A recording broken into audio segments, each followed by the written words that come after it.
to remember to unmute my mic when I change my scenes. Hey everyone, welcome. We're going to be kicking off, taking over as everyone starts to get some rest after a very long day of streaming. Here in Australia, it is fucking, 6 p.m? And we're ready to get a bit drunk and a bit rowdy. So I think you've got Aussies for the next, 5 hours at least. I'm not sure who's after Chris, but I know Mero's after me, and then Chris has got 2 hours. I've got 2 hours now. We're going to go, but first, because we are Australian, I want to start by acknowledging and paying my respects to the Turrbal people, the traditional custodians of the land on which, I am gathered today, and you with me. I'd like to pay my respects to their elders past, present, and emerging, and acknowledge all Aboriginal and Torres Strait Islanders here today, also paying respects to their elders past, present, and emerging. So for those of you that aren't from Australia, just so you've got a bit of context on that, here in Australia, that's something that we try to do to recognise the Indigenous owners of the land. And it's something that I'm going to start incorporating particularly into my live videos a little bit more. Something that we do at formal ceremonies, gatherings, meetings, any time that we sort of meet on, land that does belong to our Indigenous friends and neighbours. So that's a welcome to country. So done that. Awesome. Welcome. Hope everyone is making their way over all right. So what we've got in store for you today, and I'm the only fucking loner so far that has not done this stream and StreamYards with like a panel of people. You might notice that a lot of my work on YouTube tends to be half recording, half live stream and responses and stuff. We've got a little bit of that going down today, but we'll also have a bit of a treat. So we're going to be having almost a radio session going today because I've dug up a whole bunch of stuff from when I was a Christian, specifically, explicitly a Christian rapper. So we're going to have some music. That bop that you might have heard if you came in here with the stream starting, that was indeed actually some backing music that we used back in the day. And I'm becoming very aware that I can't actually read the chat from where I am. So we're going to listen to some music. So we'll see how this goes. Maybe it's going to be a bit weird because it's going to be kind of like actually radio where we're going to have a music break, listen to a couple of songs and then come back. But if you haven't seen the old video, it is basically I found an uploaded shitty copy of one of the songs we did, which was one of our title tracks, which was Rock the Bells. And it was actually a very early recording. So we're actually going to get a chance to hear the full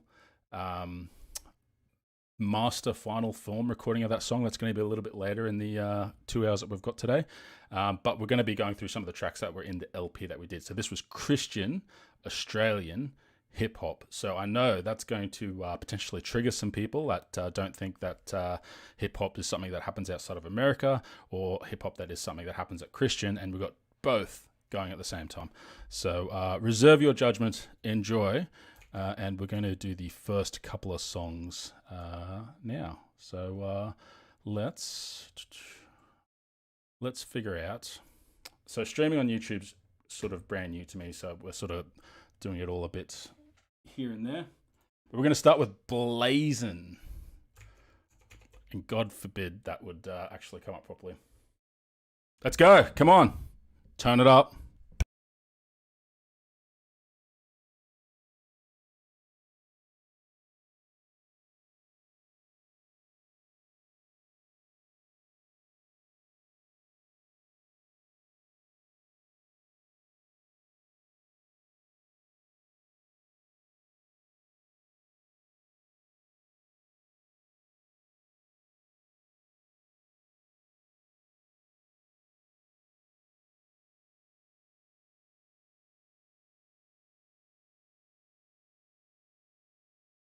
What? God damn it. There's always something, isn't there? I had my desktop audio muted, so it wasn't going to get reverb from the stream when I had MathPig stream going at the same time. So let's go back from the start. Sorry. That should be fine.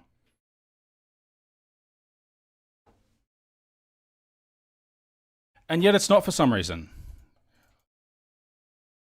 What the fuck?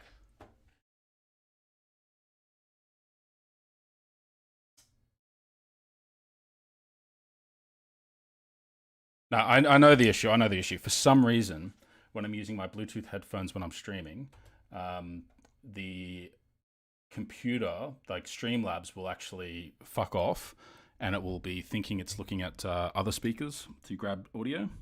So I need to change it manually, and now we should have... There we go.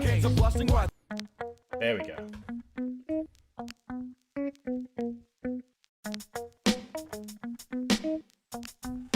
See, we get there in the end.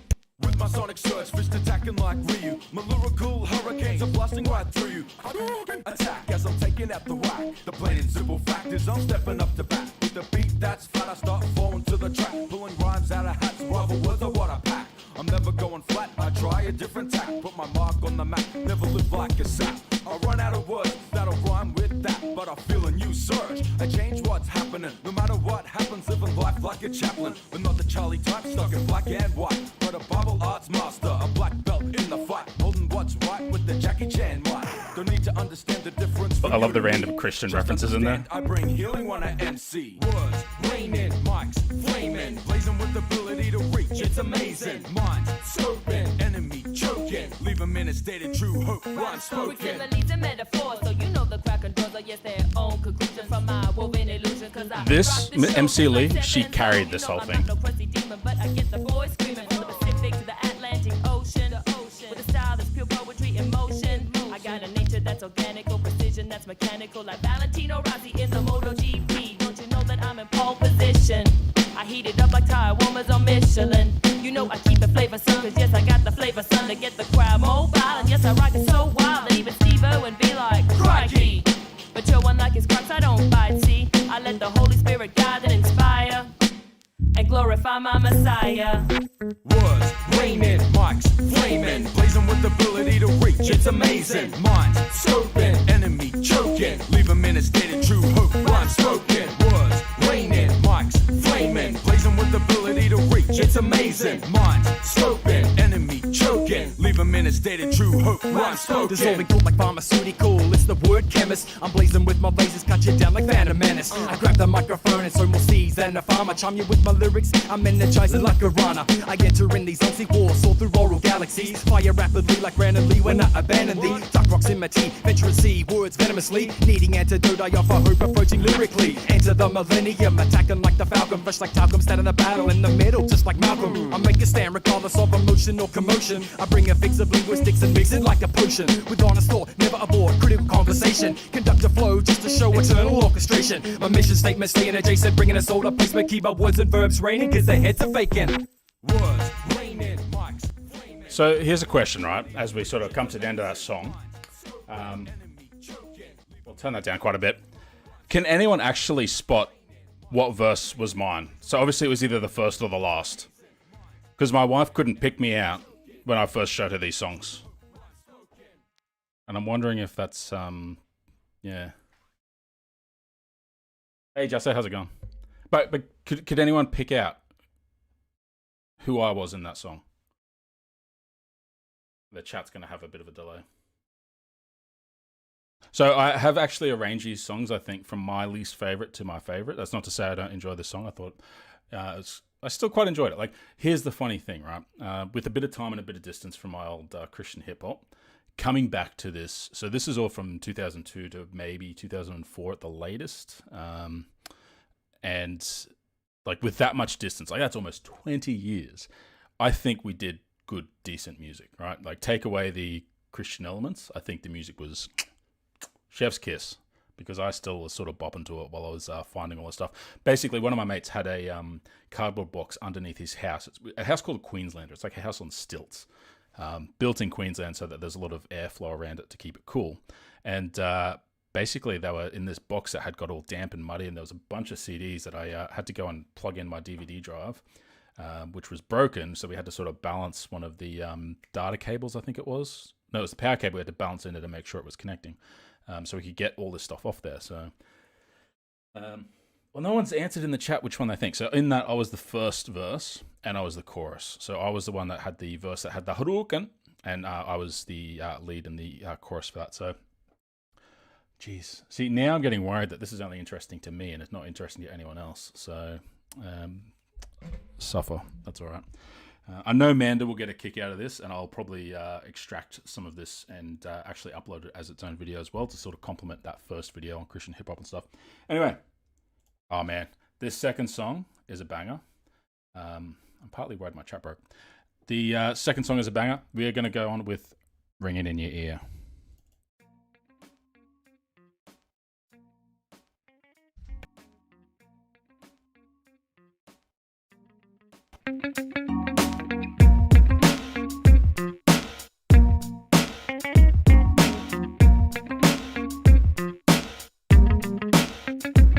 I've got a word in season, a rhyme and a reason. I'm talking to the heads as time's nearing completion. I'm still under construction, but I'm underneath the unction of the Holy Ghost anointing. And so I rock the joint in a spiritual type manner. I come like Bruce Banner. Yes, I'm dropping science, heading for that Mount Zion. Got my mind on my mission and my mission on my mind. So I'll be dropping dope rhymes and remaining refined. Dope rhymes defy damage, it's that vocalist constructor. I'm flipping elementary skills like gym instructors. When I bust up, the word arrangement keep adjacent to that calling, never stalling or coming to complacent. With positive insertion, assertion for the conversion of the cloud of minded like kleptomaniac diversions. And versions unreliable or not compilable. Recitable rhymes I store with vision undeniable. With lyrical scales, I'm fighting tooth and nail. Like a Cimarron, born into battle, I assail. The fella's not an option, I dress for success. I address my invest for you to attest. My quickness and slickness through thick and thinness. My microphone finesse is something to learn from. I'm dropping my rhymes like an atomic bomb. No room to be wrong, my words still stay strong. It's the F-double-O-T, the S-T-double-O-L. And every time we come through, we rock the bells. It's the R-H-Y-Y to the M-E.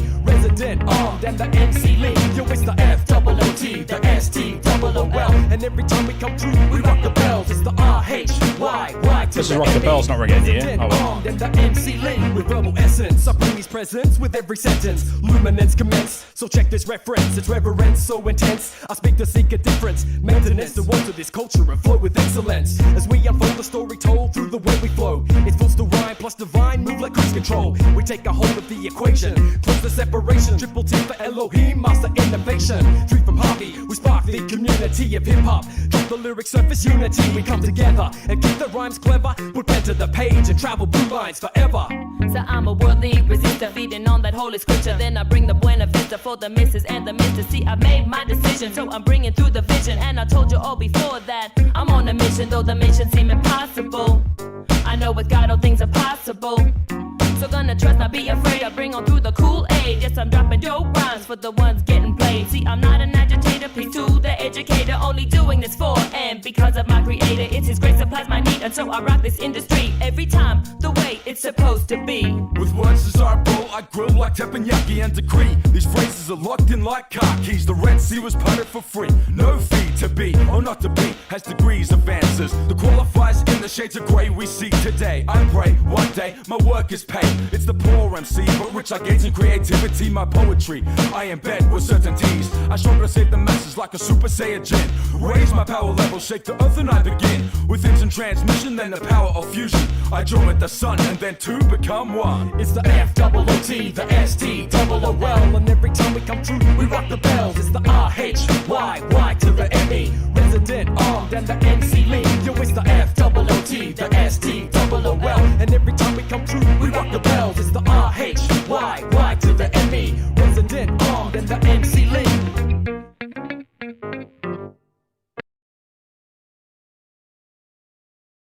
Yeah, so I fucked up the order. I was actually going to play that song a little bit later.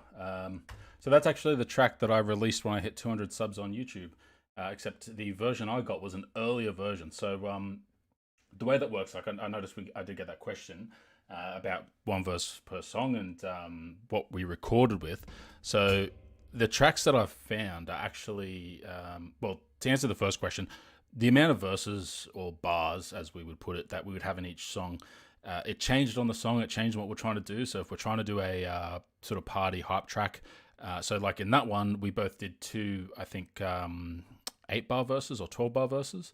Whereas if it was a slower, more, I don't know, not deep song, and not, yeah, if it wasn't as much of a hype song, if it was a bit more of a moody song, there might be 16-bar verses, but we get one each instead of having two 12-bar or two 8-bar or something like that.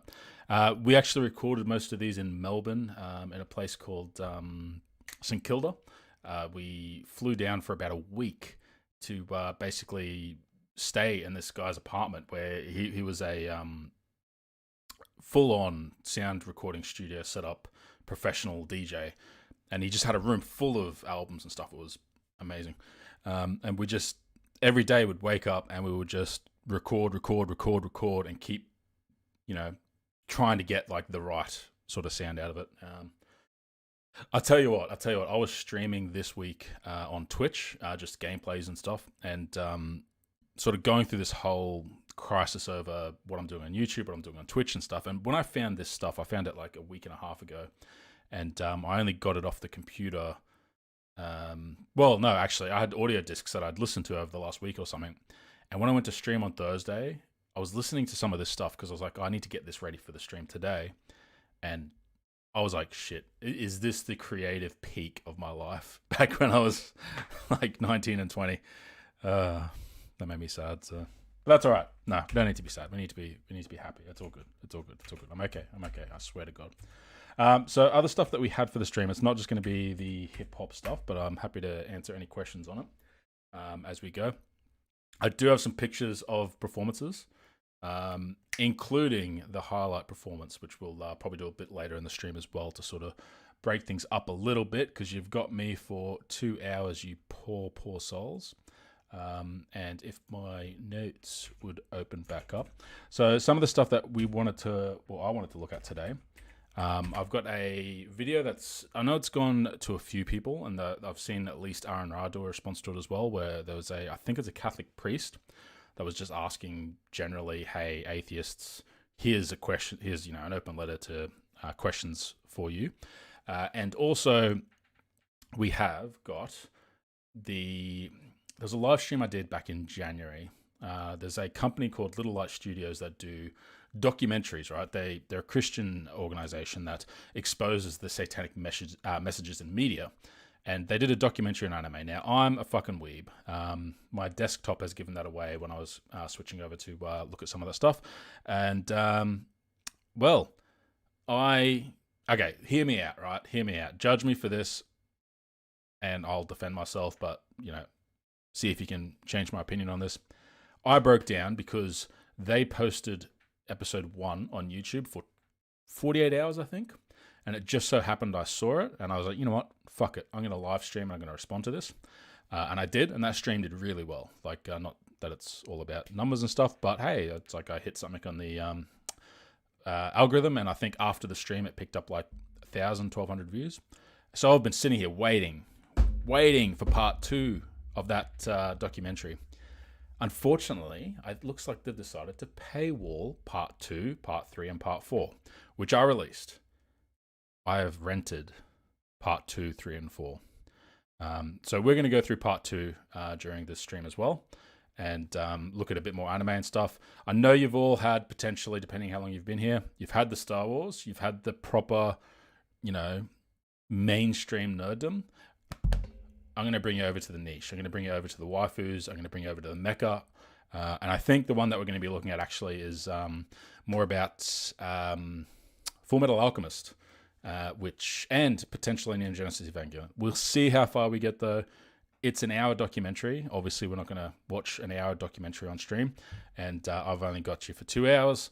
And last time I did this, it took like an hour and a half or hour and 45 minutes. And I don't want to spend the whole time doing that. But that's what you can expect from me. Don't forget, the whole reason that we're here today is to help support Manda with her living arrangements. Obviously, she's not in a great situation. Obviously, we've got the GoFundMe up. Now, we have hit the goal. Just remember that goal is to get her out. That goal is to make it achievable. Now what we can do for the rest of the stream, which I think it started at 7 a.m. my time. It's now 6 p.m. So we've still got 13 hours. Is my maths right there? I don't know. We've still got 13 hours. So if we could make it a little bit more of a buffer for anyone that's got the means and, is in a position where it's tenable for them to donate, please donate. I'm poorly organized, so I should have had the link ready to go. And I almost do. Ugh. Copy. I'm trying this new thing with my stream where oh, God damn it. StreamYards is a piece of shit when streaming to YouTube, but it is fantastic for streaming to Twitch. I need to like mod some people too, and someone's already probably put the link up. Actually, hey, Mr. Bear. All right, cool. Yeah, I think there's a short delay on the chat that I'm using on the Streamlabs, so that's fine. What are we going to start with?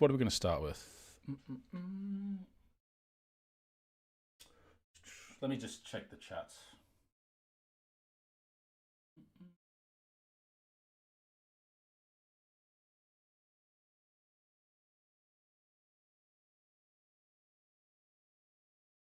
Okay, one thing I will do, just a quick disclaimer as well. So anyone that's here, welcome, and I appreciate you being here.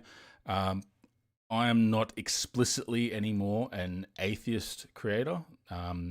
That's not to say that I'm not an atheist. I'm not an atheist, but I do extend my sphere of interest into things that move into other interests, like political interests, social interests, economic interests, communications, media, all that sort of stuff. That's kind of where I'm going. So don't feel like you have to subscribe if that's not stuff that you're broadly interested in. I'm a lefty, and I'm against slave labor in the wage market with the way the economy is currently set up. But we're not going to go into that in the stream. That's fine. Just a disclaimer if anyone, you know, I do a lot of fun stuff like this, but you'll also get some of that other opinionated stuff in other streams as well. So look, what we're going to start with, I've got a bunch of links here of stuff to sort of go with. Before we get to our next music break, don't worry, there's more music coming. There's more bops in your future if you stay tuned into Vagrant FM. But I think we'll start with where's the link? Where is the link? I bet I didn't save the link. I didn't save the link. I'm a fool. The other thing I will explain too, just briefly, if I don't interact with the chat heaps, it's primarily because my eyesight's very poor. And so you're going to see times where I lean right in, and I get self-conscious about that, so I don't always do it, which is often to my detriment. So I will get this sorted. Shut up. Stop. All right, cool. We'll copy that link. I'm testing a thing where I'm switching between desktops at the moment as well, just to give me a bit more space to work on. We want to bring up Chrome. So we're going to respond to this, I think it's a Catholic priest. We'll find out. We'll watch the video together. We'll find out together. Mr. Bear was kind enough to send me the direct link to this and put it in front of me, which, you know, kudos to you. Sorry if this is content you're going to do as well, because I'm going to shamelessly steal it. And I'm going to quickly try and catch up with the chat and see where we're at. Holy shit, that is small writing. Why, YouTube? Here's another thing, right? YouTube does not let me change the size of text on chat without increasing the entire size of the video, which fucks up the website layout.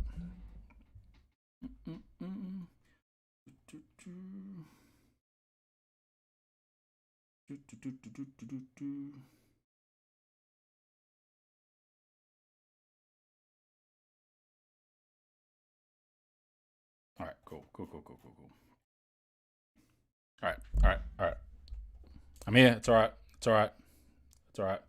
Let's go. Let's find out what this is. A short video, 5 minutes. Let's see how long we can stretch out our response for. Please, audio. Yes, it works. Let's go. Come on, Padre. I mean, not Padre. He's a monk. Atheist. Why didn't he check himself for like lint before? Anyway. Thanks for clicking on this video. It means No a worries, lot mate. to me, really. I'm a religious guy who's devoted my life to a God you don't believe in, so you're taking a bit of a risk here that... Okay. I'm going to criticize him for the way he's specifically wording his interaction here, because it's a pre-recorded video, so the way he's expressing himself is, to me, indicative of the message he wants to send. I just had to adjust the sock. So already my, what's the word? I'm on alert because he has presented what's kind of an antagonistic way of wording this. He's dedicated his life to a God I don't believe in. So he's putting the onus on me as me being the one that's actually being antagonistic, when he's the one that's made this video and put it on YouTube. I didn't do shit to this guy. I didn't even fucking know him. So He's dedicated his life to a God he believes in, not into a God that I don't believe in. Because there is a lot of gods I don't believe in, and I don't know which one he's talking about specifically. I'm going to presume he means specifically the one he believes in. So, just saying, please communicate with empathy towards the people that you are speaking to, and don't be a dick, right? Look at that smug. Look. I can't just point at the screen and you can't see that, but yeah. Wait. No, this is, yeah. Look at that smug face. Fucking anyway. I might insult you, make you feel bad about your life, or at the very least, waste your time. I really do appreciate it, and I hope not to do any of those things here. Rather, I'd like to pose a question to you. It's a very simple question, in fact. Okay, so I have said I have seen someone respond to this already. I actually have zero memory because I think it was one of those things where I hit play and put my phone in my pocket and just listen while I'm doing something else. So I actually don't know or remember at all what the question is. But I'm going to make a prediction, and it's either latently something I remember or I'm really good at predicting. But it is going to be along the lines of whether or not you have doubts about your belief or something like that. Or, and I'm hedging my bets here, it'll be about whether or not it's because I want to sin. Anyway. It is more of an exhortation from me to you. Exhortation? This That's not a question. That's a request. Go. Sorry. This question is not meant to trick you or convert you. I don't have some super ingenious question that will somehow inspire faith in a deity, as much as I'd love to. I'd rather just like to challenge you. Get to the question. You say that you're an atheist, that Yes. you don't believe in gods, and Correct. I just want to know one thing. Why? Are you a good one? Yes. Oh, Are you that's a new. good atheist? Okay, now I remember this. It's a question that I ask with two things in mind. The first, So to answer this question, what I need to know is what he means by a good atheist. Does he mean good in that I reach the standard of good that's established by his particular religion? Or does he mean good as in I have skill at not believing in gods? Let's see if he gives us that elaboration so I can actually make an informed answer rather than just having to guess and then allow a respondent to basically pretend they meant the other thing and correct me. being related to morality. While religion in general and Wait, Christianity, whoa. are you a good atheist? Said something about morality there. It's a question that I ask with two things in mind. The first being related to morality. While religion in general and Christianity in particular doesn't necessarily make someone a moral person, Correct. these ways of life do necessarily demand morality of adherence. No. There is a particular code of life that one must live. In the case of Catholic Christianity, that code is one of Okay, it peace is and Catholic. justice, mercy and forgiveness. It's a code that seeks to care for the poor and seek reparations for those who take advantage of the vulnerable. Now, Lord knows we don't always live up to our founder and have actually done some pretty atrocious things through the years. Pretty atrocious things through the years. Now, does he mean some of the scandals, which we won't go into, or does he mean the doctrinal, the doctrines that have been developed for maybe not moral reasons or ethical reasons, such as indulgences? Like, is he referring to them being the things that they didn't get quite right? Because they happened for a long time. Like, that wasn't just a small hiccup. That wasn't a couple of priests that were operating outside of the power structure of the Catholic Church. That's the Catholic Church getting it wrong for a long time for, what can only really be seen as selfish reasons. But it is our faith that at least informs us when we do these things and gives us and reminds us a moral code to live by, reminds us that it's not an option. We must strive to be good people. Now, as someone who doesn't have this foundation, who doesn't believe in a God or adhere to Foundation, right? Okay, this is getting to the disguised. If you have no foundational definition of goodness or ultimate, what's the word? Some of those debate bros use the ultimacy of supreme foundationhood or something. Yeah. to a religion, there is no superstructure making this demand on your life. No one telling you how to live in certain situations. Without a belief in an afterlife, there might be a feeling that all the world is futile, so what difference does it make? Futile or feudal? This, of course, does not need to be the case. Some of the world's greatest humanitarians, some of the most influential figures today promoting peace and justice efforts, are not adherents to a religion, but live morally out of a commitment to humanity, a recognition of our... I feel like he's answering his own question. Like he's established that, he questions how we can desire for good without a superstructure of morality that is provided by his religion. But now he's pointing to people that do find a way to, aim for goodness for the sake of goodness without that superstructure, because there's another superstructure which is called society. It's the social contract. It's the idea that if I want to live in a society that is comfortable, that is peaceful, that is something that I can survive and thrive in, then I need to act in a way that allows others to achieve those same outcomes. And so that's how we come to a point where we can collaborate. We don't need a religion. So he's answered that. But how is he going to disarm that to rearm the question, so to speak? So I've actually got something to respond to. We're 40% of the way through, brother. Our interconnectedness, an acknowledgement that there is something good in itself about loving one another, about sacrifice. And so I ask you, are you a good atheist?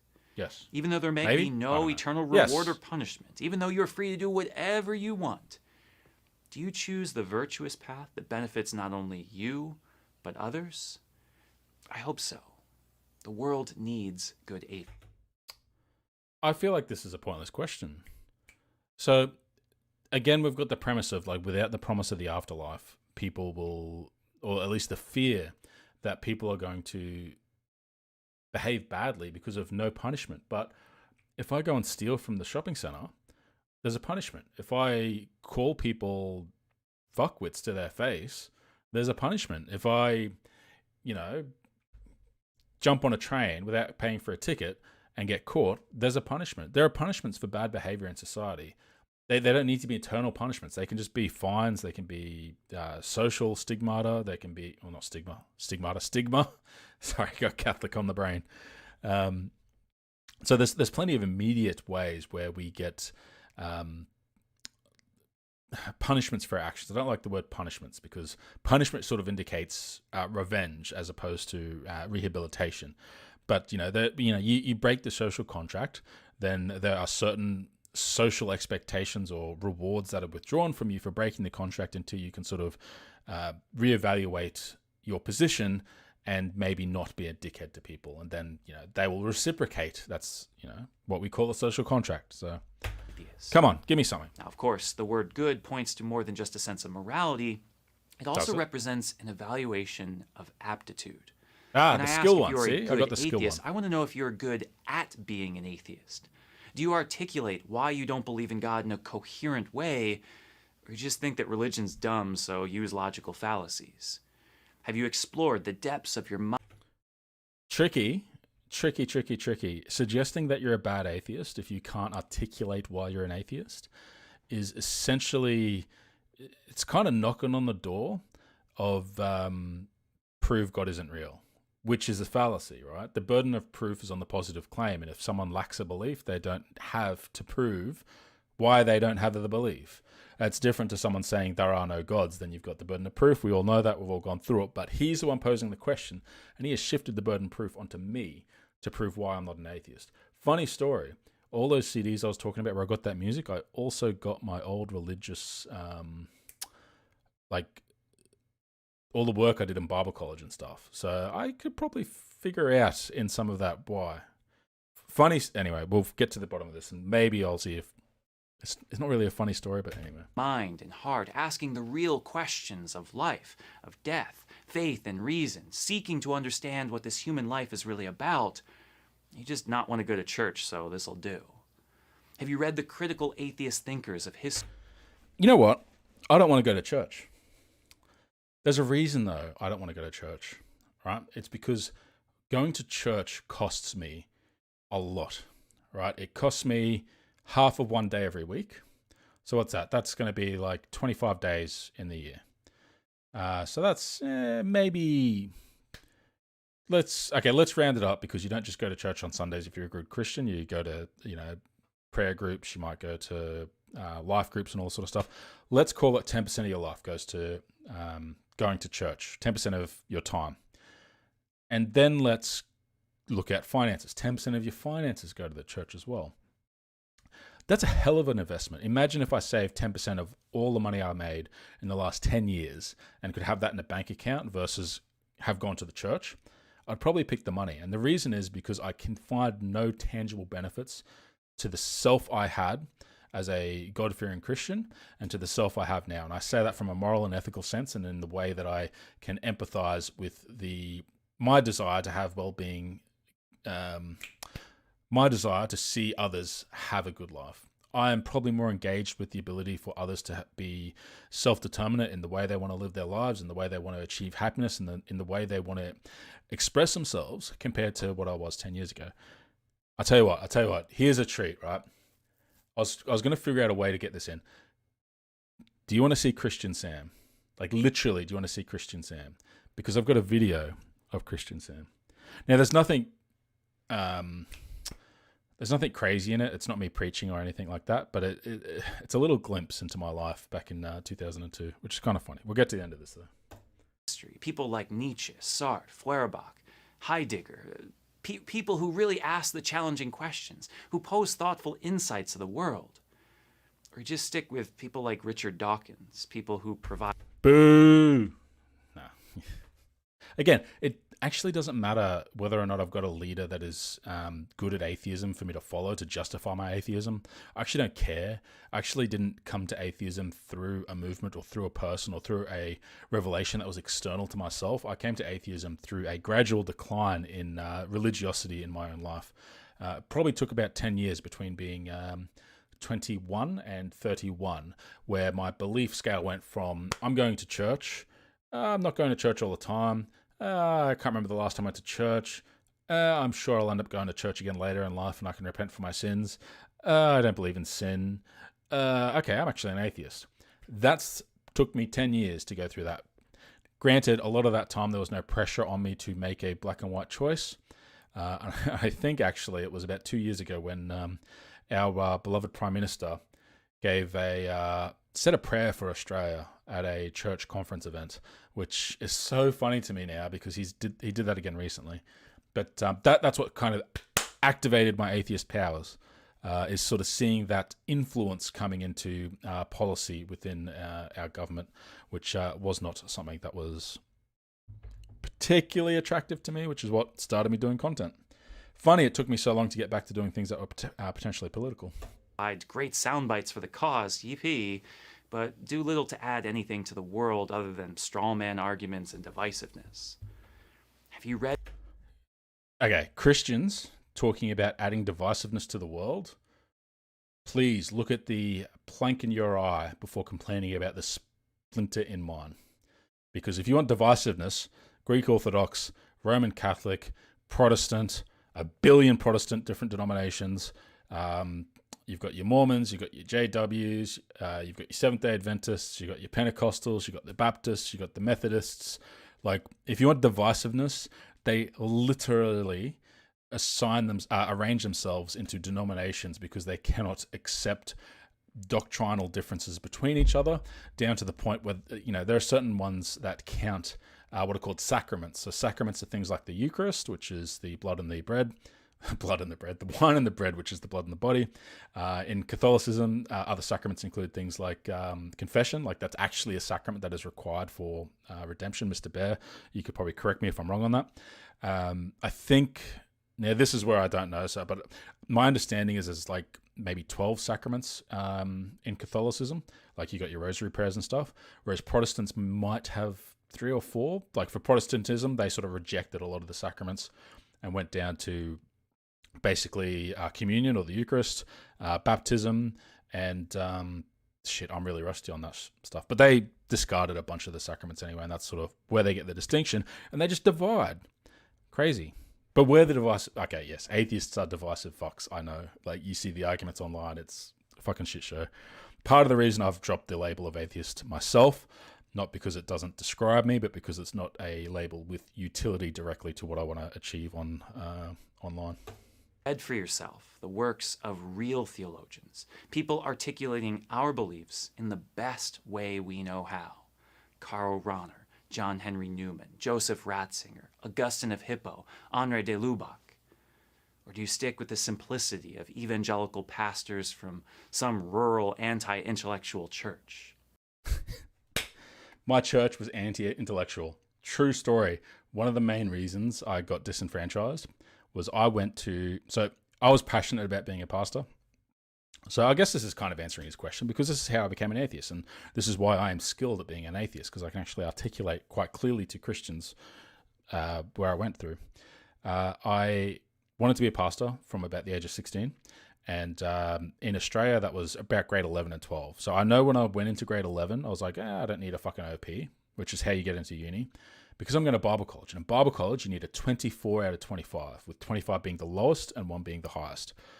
Because I only need an OP of 24 to get into Bible college, I fucking slacked off. I didn't study. I didn't do any work. I'm like, I'm going to be a pastor. It's fine. Still got an OP of 7. Pretty fucking good for no study. Just saying.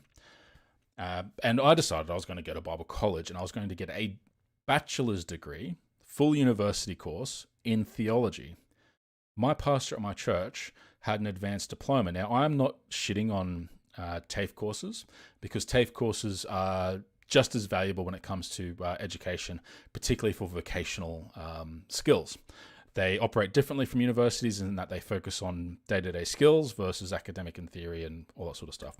My issue is, though, is that while my church at home in Hervey Bay considered pastors to be like doctors in that they look after your spiritual health, whereas a doctor will look after your physical health. Like literally, that's how they described the interaction between the two, between pastors and doctors, equivocating both of them. Yet they had zero expectation of pastors to spend the time and the energy in getting educated to do that job. You got to think about what the week of a pastor looks like, between just getting up on stage and doing the sermon and collecting money at the collection plate and smiling and shaking everyone's hand and all that sort of stuff. During the week, they do things like they minister to sick people. They might be ministering to terminally ill people. They might be doing counseling for grief, for loss. They might be doing marriage counseling for couples that are seeking to get married, or people that have been married and are having troubles. They might look after people that are in high-risk situations where they might be struggling with addiction or homelessness.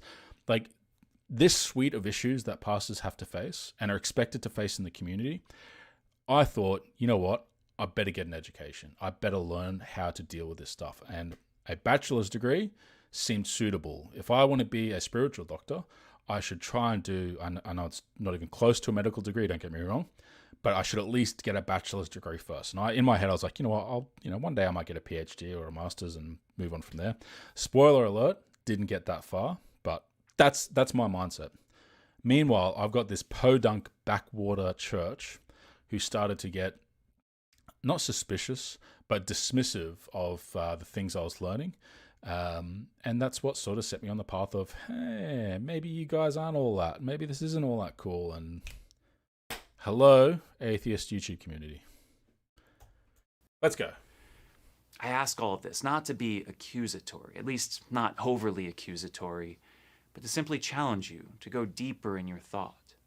Simply declaring yourself an atheist and going about your life isn't enough, just as saying you're a Christian and never reading the Bible wouldn't be enough. Ask more questions. Read more perspectives. Be able to articulate your understanding of the world with logic and reasoning that will actually add something to the world. Because here's the thing. People of faith need you to be good atheists. We do. As a Christian, I don't want you to be a bad atheist with an unexplored mind just regurgitating fallacies. I want you to ask questions that we've never thought to answer. I want you to be so smart that it challenges us to be smarter. As crazy as it sounds, I would much rather you be a good atheist than just an atheist. And so that is my humble message to you, from one believer to a non-believer. We may not agree on much. All right, I don't think he's going to go into much more there. I'm kind of interested, maybe a little bit annoyed by the idea that he wants me to be good at like my ideology so that he can use me as a sparring partner to improve his faith. There's an arrogance there that suggests that no matter how articulate, how rational, or how impressive I can be at expressing my atheism, that will never budge him, and therefore it will only strengthen his faith further. That I don't think it's necessarily intended. And look, I've got a bad habit of being like, hey, you know what? I'm going to assume you've got the best intentions and respond that way instead of shitting on you. And, maybe he doesn't deserve that because that was kind of an arrogant position to take. But you know what? Bro's got to be bros, right? And like this bro over here, he's clearly pretty confident in his faith. But he's young. Hey, you know what? There's still time, buddy. He still might... well, I shouldn't say that. Now I'm being an arrogant dickhead, aren't I? So it looks like we did have a question though in chat. We're talking about jinn and demons and ghosts and stuff like that. God, I need to find a program. That's not going to be good if I do that while that window is still... I need to find a better program for monitoring chat because it is shithouse at the moment. Let's see if we can catch up quickly with where this chat is going.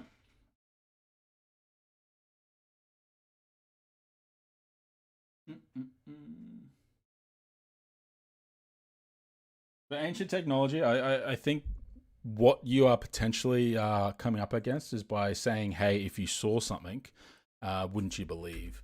The problem is that we know subjectively that our experiences are subjective, and so an individual experience can never be used as a guide for truth. So if I experience something that's unbelievable, I'm not necessarily going to believe it. So, okay, here's a story, right? When I was a teenager living in Harvey Bay, when I was having a shower, I perceived a bang on the glass, and I saw like two pale hands sort of bang on the glass twice, and then that's it, nothing else. And as a kid, I was fucking terrified of aliens, and I couldn't explain that. That's a type of experience that would be very easy for someone to use as a wedge in their brain to go, hey, I swear to God, I saw grey aliens. They banged on my window. They were stalking my house, and they left. But holy shit, I think aliens are real. That's a really easy justification. Like I can see the mental route that someone's taken to get to that outcome. What's more likely is some dickhead kids in the neighborhood were running around the house. But just as an example, I suppose, the funny thing is I don't think it was I don't know. I actually think it was slight hallucination on my part because I was freaked out because of the X-Files and stuff as well. I actually think that happened just because I was a little fucking scaredy cat when I was a young kid. So, you know, the way we explain our interactions, it takes a lot of physical evidence and a lot of people to sort of collaboratively have the same experience before you can sort of accept that, I guess. Yeah, interesting. I don't usually get those types of discussions pop into my chats when I'm streaming, which is funny. I can use my phone to monitor the chat. Holy shit. If you saw the YouTube videos I saw, you wouldn't be an atheist? Mate, I've seen all the fucking YouTube videos. Do you know how old I am? I was on the fucking internet when it was like, like, I've seen the videos, trust me. I've seen the alien videos. I've seen the Bigfoot videos. I've seen the 13 ghost videos that can't be explained. I love that shit. It is interesting. It is entertaining. But ultimately, all it actually is inspiration for people to write entries in the SCP wiki. It's not proof on YouTube. And the further we get into like technology getting great, like, I mean, I've got a fucking green screen studio set up in my house. Like, none of that shit's real. And if it is real, I'll need it to be verified outside of YouTube. So, yeah. Man, the t-shirt, that would be fantastic. Like, YouTube proves out. I don't know.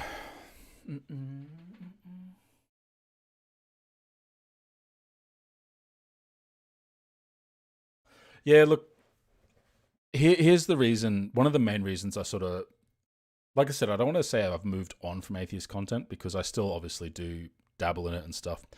But what I personally found is that, particularly being in Australia, religion is not the wedge issue that it is in places like America. So for me to say I'm not going to use the label of atheist explicitly for my content or for myself outside of if someone asks me, like, well, yeah, I'm an atheist. Like, we have a lot more subtle influence of conservative beliefs and systems, and they're not set up as well, Christianity is the basis of America's founding. Like, we don't have that in Australia. Australia, we know, we were founded by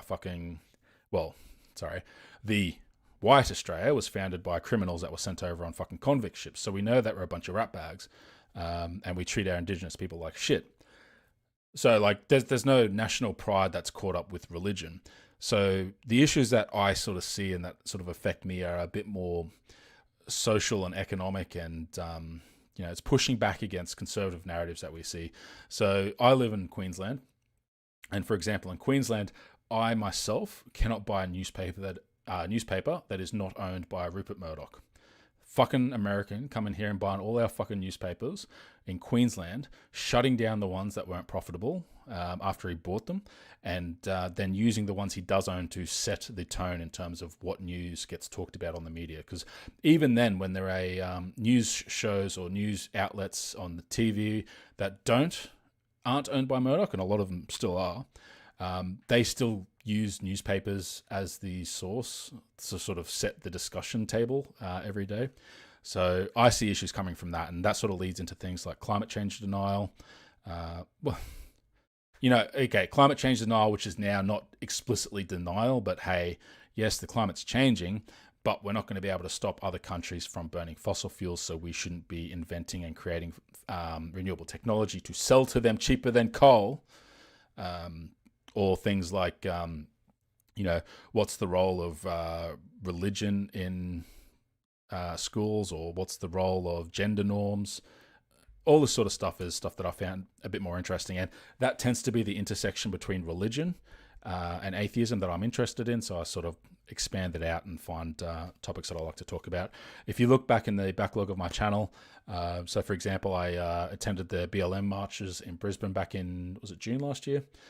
That's probably one of the more recent of my pre-recorded videos that I did. And then, some bits and pieces on toxic masculinity, responding to an Australian comedian called Isaac Butterfield, stuff like that. Unfortunately, doesn't get the clicks, and that's not a beg or anything. It's just the reality. Australian content is narrow, and our audience is small compared to the big pie that is YouTube. So I'm still trying to find my legs in there, and how we fit in everywhere. So.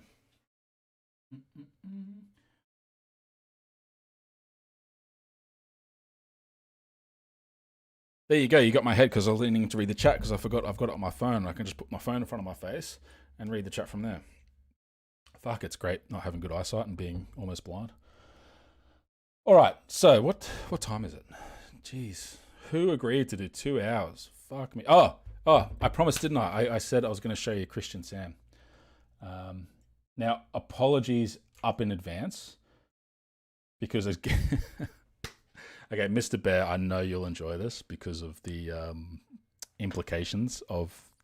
Yeah, let's just say that this was filmed during a vote in Hervey Bay where I grew up. Shame Chris from the Hereticals was not here because I think he'd get a kick out of it too. We might have to send him a clip later on. But, so, video I found. I don't know if I edited this video. I filmed it, or at least I filmed a part of it. And again, I don't know if this is going to be the sort of thing that's only interesting to me, and I think it's fucking hilarious, but to the rest of you, maybe not so much. But fuck, we'll do it anyway. So this is from 2002, filmed in Hervey Bay. There is copyright music on it, and I hope that it's not long enough to get a strike, so I might tap forward a bit at the start. It shouldn't get a copyright strike. It's very short, so. But let's go. There is a bit that's going to be quite quiet. I can't do anything about it because it was filmed on a camcorder without equipment and stuff. Like, this was filmed in 2002. What do you want me to do? Fucking hell.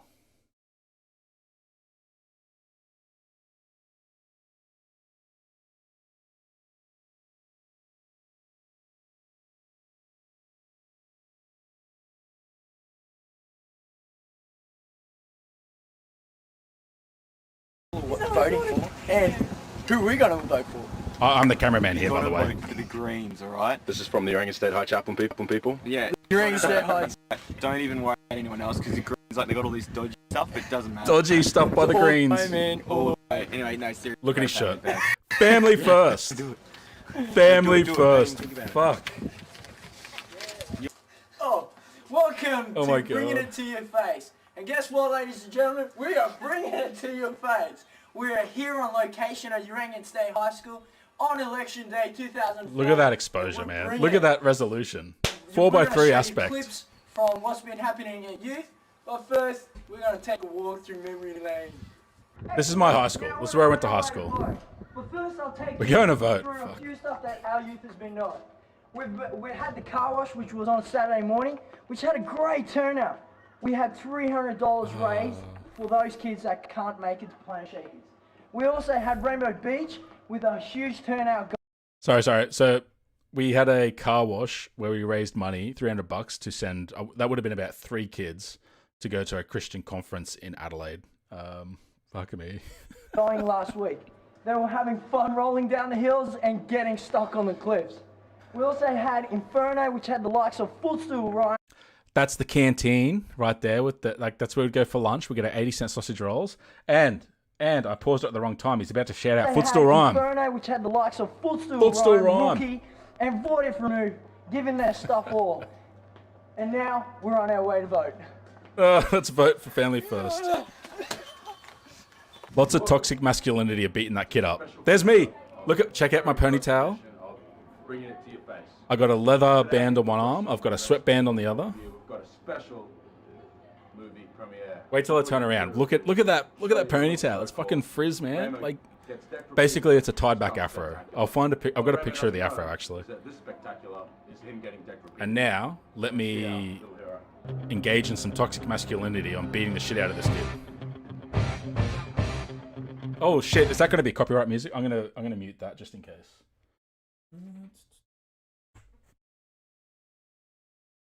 Sorry. Mute. My friend here, Rainbow. This kid, I locked him in a Subway fridge and promised him or freezer, and promised him what do you call it? A free sub if he stayed in there for 30 minutes. And I kept lying to him about the time. And instead of it being 30 minutes, it was 50 or something. And then I think I put a bunch of pickle juice on it. See, look at this toxic shit. Beating the shit out of people because you got to act like a man. Fuck, man. 2002. I thought I was the Undertaker at the time. Fucking youth groups, man. Has the music stopped? Of Ramo getting decked repeatedly. The music stopped. That section was Ramo getting decked repeatedly. No! Copyright music. And then just clips of people beating the shit out of each other. And if you thought I was being a bit overly woke about saying toxic masculinity, it ends with the kid that I was beating the shit out of his sister. Because women. And look how long this clip was. Fucking hell. Pickle juice. Where the pickles are in. You just sort of dig it out of the container. And pour. I know we used to sneak that into people's Mountain Dew as well because it was about the same color. Look at this. We played this in front of fucking 13 to 17-year-olds because it was hilarious. Isn't that crazy? Oh, here we go. And it's funny, he's coming out of the toilet at the end. And wait for it. He's coming out of the toilet. Wait. Shut up, Aaron. Move on. From us at the studio. Forgot his lines there for a sec. To your face. See ya. Watch, because this is hilarious. Because the other kid was in the toilet too. Now that... I'm not going to say anything. God, I don't remember what Wise Monkey Studios was. So yes, from that type of Christianity to the atheist I am now, I think I'm a good atheist and I was a bad Christian. Look, one of my closest friends, he's actually a believer now. I don't know if he's watching. He may be watching. I don't know. I was drinking with him last night, so fucking no secrets here. But it's funny because at that time I was the good Christian and he was the evil Satanist. Not Satanist, but I probably in my head was thinking Satanist. But he was into the occult and stuff. And over the last 10 years, I guess we've done a role reversal, whereas I am the atheist and now he's a devout Christian. Although at least he has shifted from Anglican to Uniting Church. And if there was a based church, it would be the Anglican Church. So, at least there's that. All right. So we are close to the hour. We are going to have some more music. And then we are going to look at the dark secrets of anime exposed. I hope it works. It should work. We should be all good for that. So next we're going to have... Oh, okay, low key, I love this song. I must have mismarked one of the songs because I thought I had 3 more songs, but I've only got 2. This song I really enjoy. We're going to play it for you.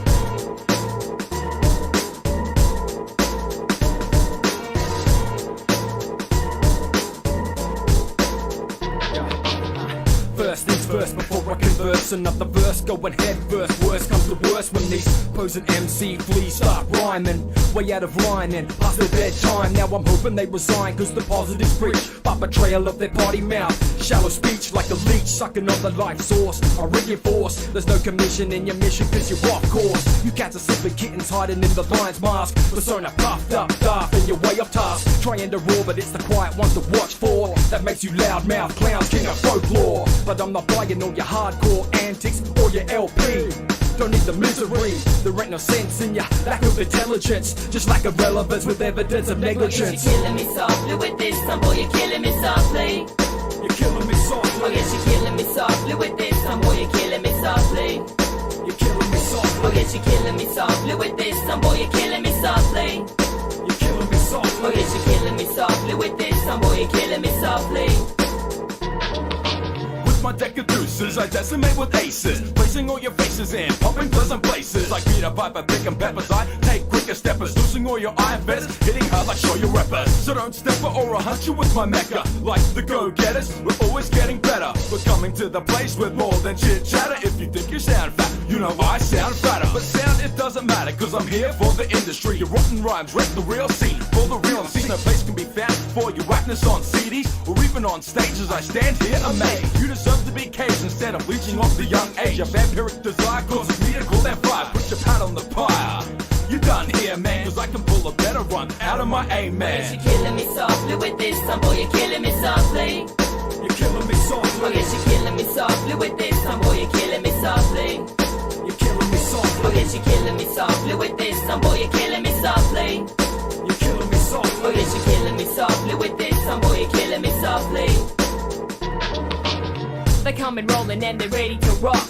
The boys are acting up, you're like the fresh off the block. You know they got the latest in the shoes and socks. And they're hip hop and they don't stop. And they got the caps and now they turn to the back. Cause they already drunk a slab and now they're sipping on Jack. And yo, these cats are ready, they're always on the attack. And yes, I wonder if it's all about not being black. Because they come rolling in you with the big attitude. They come frontin', you know, like who the heck are you? You know it's like a Oz chapter of the Wu-Tang crew. It's such a shame, you catch you haven't got a clue. Cause it's a different accent, the same content. You're talking all that territorial nonsense. You're living all that thug life, pretense. And I wonder what exactly do you represent? Oh yes, you're killing me softly with this song, boy, you're killing me softly. You're killing me softly. Oh yes, you're killing me softly with this song, boy, you're killing me softly. You're killing me softly. Oh yes, you're killing me softly with this song, boy, you're killing me softly. You're killing me softly. Oh yes, you're killing me softly with this song, boy, you're killing me softly.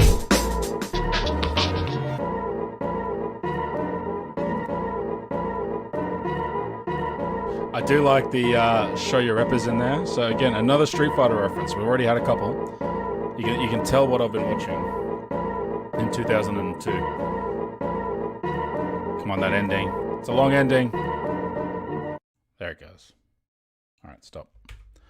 Now I thought I had but look, what's the next song?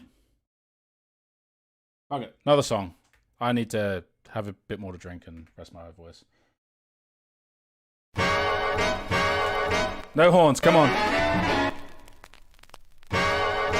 Wait for the opening. Real hip hop fans will get it. Oh yeah, straight out the dungeons of rap. My favorite MCs don't make it back. I don't know how to start this.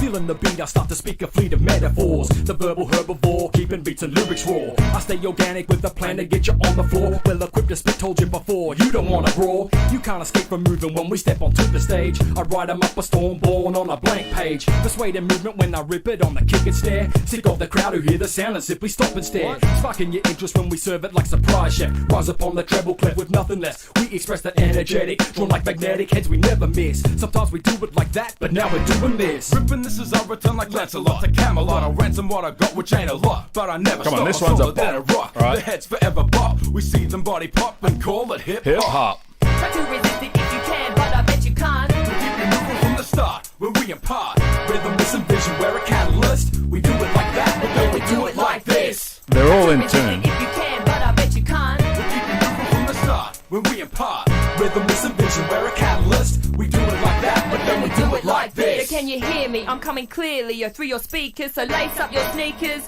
and bust a move like while the micro groove right is getting played out. I'm so cliched out, I'm on another tip. I'm well equipped to move them party people. I'm like a needle on a 45 year from the 20th. I'll make the party live when I bring it with a little style and panache. I'll keep you thumping your dash and the wheel of your automobile. When you're on your way home, it's that girl on that microphone. I come here with them two big fella. Rocket sweeter than a jar of Nutella. Kingdom dweller, dropping lyric versatility for all to see. So bring your hands together, 2 and 4, not 1 and 3. It comes so easily with practice and consistency. Try to tune in frequently to that footstool frequency. Try to resist it if you can, but I bet you can't. We keep it moving from the start, when we impart rhythm, this and vision, we're a catalyst. We do it like that, but then we do it like this. Try to resist it if you can, but I bet you can't. We keep it moving from the start, when we impart rhythm, this and vision, we're a catalyst. We do it like that, but then we do it like this. Beats are my bread and rhyme is my butter. It makes my heart flutter to grab the mic and clutter the airways with stairways to reach the gateways, the clear ways and re-amaze the peers in the hallways. From the caves to the base, Sundays to Mondays, some days are mundane, but these days are insane. No pain, no gain, but I'm set on Emmanuel declaring the king. Hey, just label me Samuel, you might know me very well. I can never ever tell if to sell a CD or am I just for kiddie. If I said pretty with my please, would you just free me? But in the end it's all good for keeping me busy. So now we got you all fiending for a taste.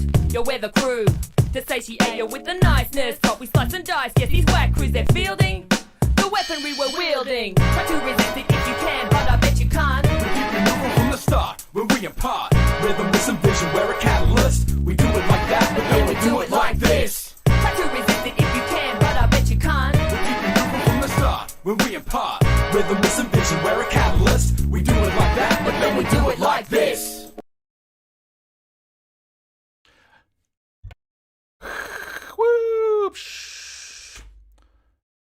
All right. So we are currently at £3,743 British sterling. So fantastic job. Quick reminder that we are here to support Manda in making sure that she is able to create a space for her and her lovely son, Angel. Angel, bro, if you're listening, or if you see this in the playback, you are a dude and you're a fucking legend, mate. And so is your mum.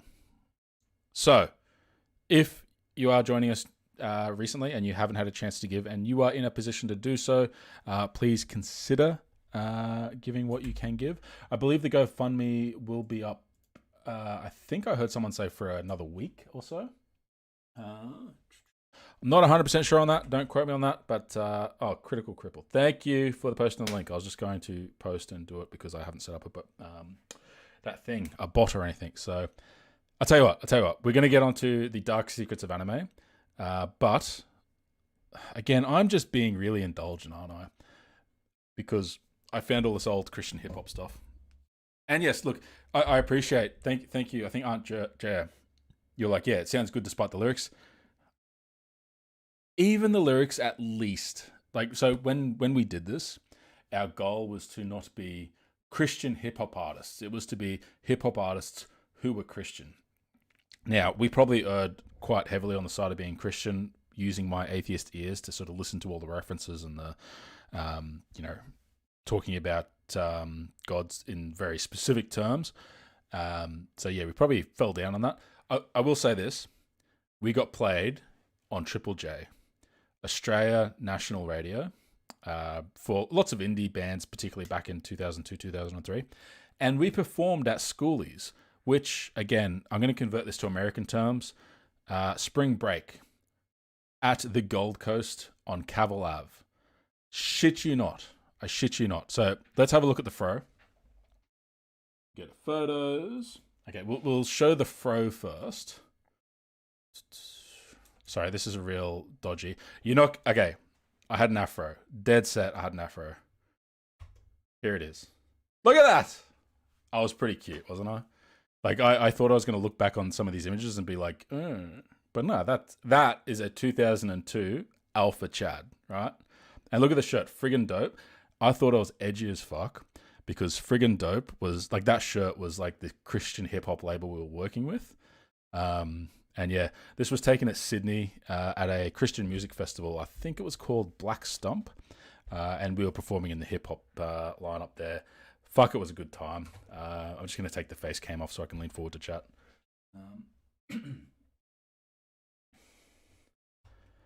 Sammy Jenkins is banned.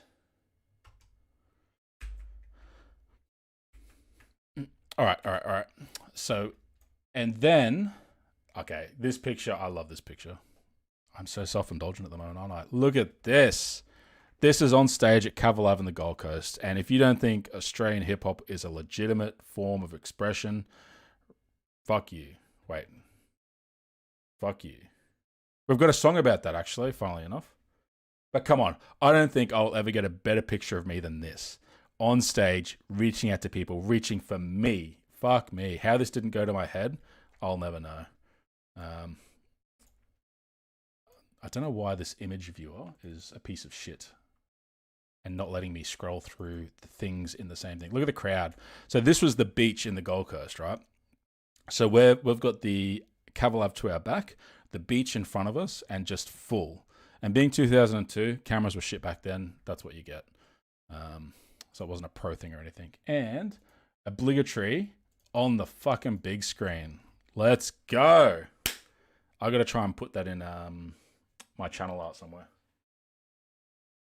Yeah, good thing it didn't go to my head until 2021 when I sat on a live stream in front of people and went through all these photos and talked about how fucking amazing I was at doing the whole hip hop thing. All right, come on. Settle down. Let's respond to some Christian anime stuff because then I get to talk about anime and shit. And I am a fucking weeb. And if not for that, I would just be sitting here bragging about myself. And would you know it, I had the link ready. Where did it go? Why did it go? How did it go? Okay, it's gone. That's all right. All right, so watch now on Vimeo. That's all right. I assume Vimeo keeps track of my rented videos. Watch. Wait, what? Professional, everyone. Talk amongst yourselves. Little Light Studios. So I had this as a bit of a conundrum on whether or not it was ethical to spend money on a product made by a Christian company that was being used to, I don't want to overstate, cause harm, but it's there to basically alienate and indoctrinate people on other cultures and make them basically fit their mold of what is satanic or anti-God in order to, I guess, other and, basically be shitheads about people that aren't fucking white Christians. I think what I've done is I've restarted just to make sure I didn't have any issues on stream. And I didn't open up all my links properly again. How's everyone going anyway? Who's been here since the start? I know there are some absolutely amazing people that are making things work in the background. I know Math Pig is having a bit of a rest after he's been up for an amazingly long amount of time getting all this shit done. And I know that Manda also has been on everyone's stream, I think, since fucking they started, and was doing an absolutely amazing job. What I might do, I'm going to take this moment to sort of verbalize, I think, what a lot of us are thinking, because I know that it can be you can feel very overwhelmed when you sort of are the beneficiary of such kindness and generosity, and feel like you're not worth it, you don't deserve it. And I tell you what, I get a lot of selfish joy out of helping others. So if anyone was to ever feel like they were an imposition on me because of kindness I wish to give them, I give that purely for the sense of self-satisfaction that I get from it. So really, it's me being an asshole and being selfish that I help Manda in this. And I think I speak for a lot of us in saying that, you know what, accept it for now, and we will... basically for the next 13 hours, we will continue to focus on Manda, because that's what we want to do. That's what we choose to do. That's what we do as people that are, love the community that we all sort of are in. I know a lot of us are on different spokes of that community, and friend of friends and that sort of stuff. But something that we've all got in common here is that we're here to support Amanda, and we love Amanda.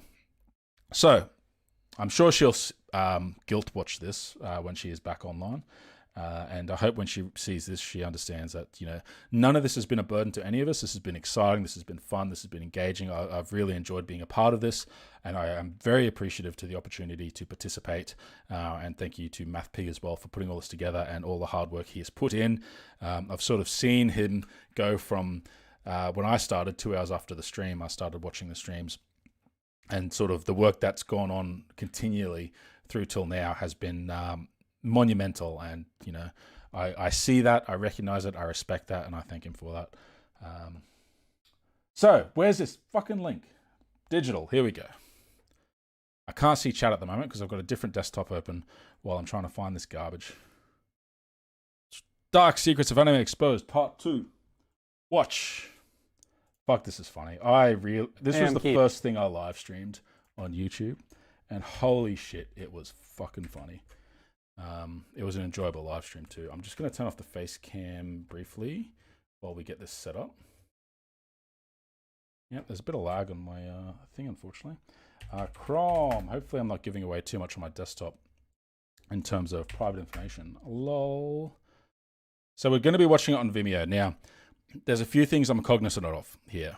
The first is that this is potentially on Vimeo because maybe they had issues with copyright on YouTube. So when they are showing anime clips, I'm going to be very skip happy or pause happy to sort of make sure that YouTube doesn't pick me up. The last time I was doing a stream where I tried to do some anime content, stuff I'd pulled from an anime, specifically myself, was too long, and I got hit by copyright and it took my stream down, and it was a whole thing. We're going to try and avoid that. If it does happen, I will be back. Spam my chat if it happens so I can see that it's gone off, because I won't necessarily notice straight away. But yeah, we're going to look at some Anime Explained. Let me catch up on the chat. Let's see what's happening in chat. I'm going to take my face cam off so you don't have me with my face buried in my fucking phone.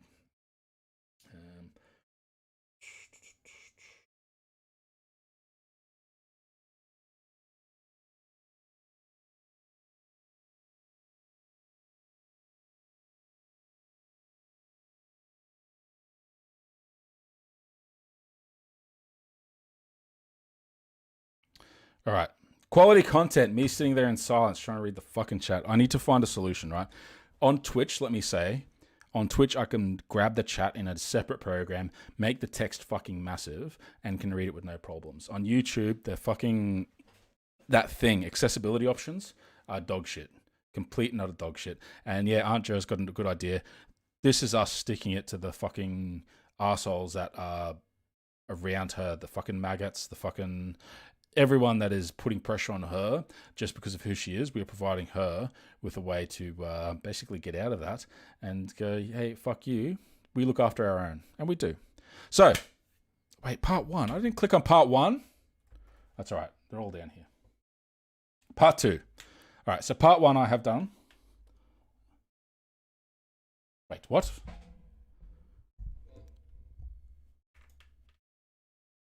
What is this shit? It was already rented. Oh, I'm not logged in. Fuck. All right, I am not going to share my desktop while I log in. I am the best at this. Everyone, subscribe for more quality content. So here's a question for chat. Moral utility of of paying for content from someone that is potentially not making content with the best intentions. For me to pay for it so that I can respond to it, critique it, and review it, is that morally, does that morally balance out? I'm curious, genuine answers. If your answer is no, it was not moral for me to spend the $7 Australian to review a chapter, I would love that feedback because I've done it, it's happened, and I will accept any reasoning. I may not agree, I may not come to the same conclusion, but hey, I'm curious. I did ask it to Mr. Bear, not directly like that, but I did put out that concern, and he's like, yeah, it's an interesting question. Didn't answer me though, coward. All right, I think we are good.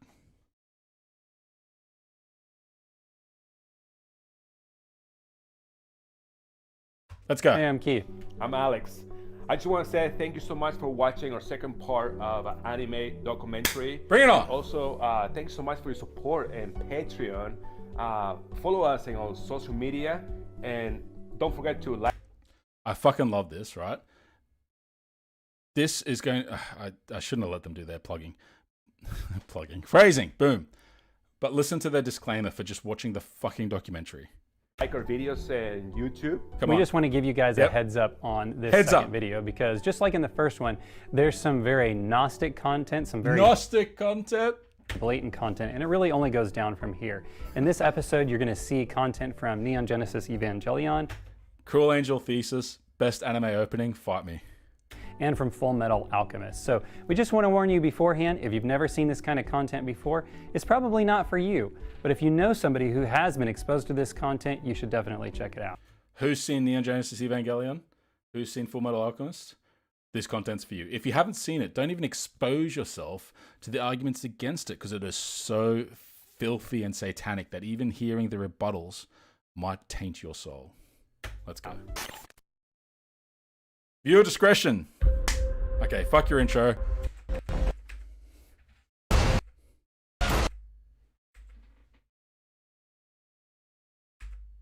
Come on, buffer you bitch.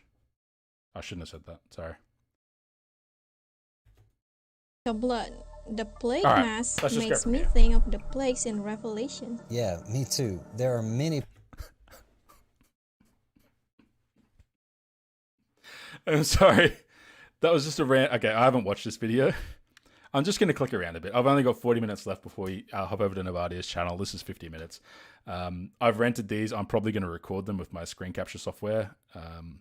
Wait, no, I'm not going to do that. But I'm going to make sure I've got access to the content in a way that lets me pump out a bunch of videos. So if you are interested in seeing more of this, don't forget to subscribe. But before you subscribe, make sure to, if you can, donate to Manda and her Moving Fund. I'm sorry to be a broken record about it. I'm cognizant of the fact that some people might drift in and out of the stream. And we're still at 3,743. That's all right. That's all right. That's fine. That's fine. We passed the goal. We did everything we need. But let's go.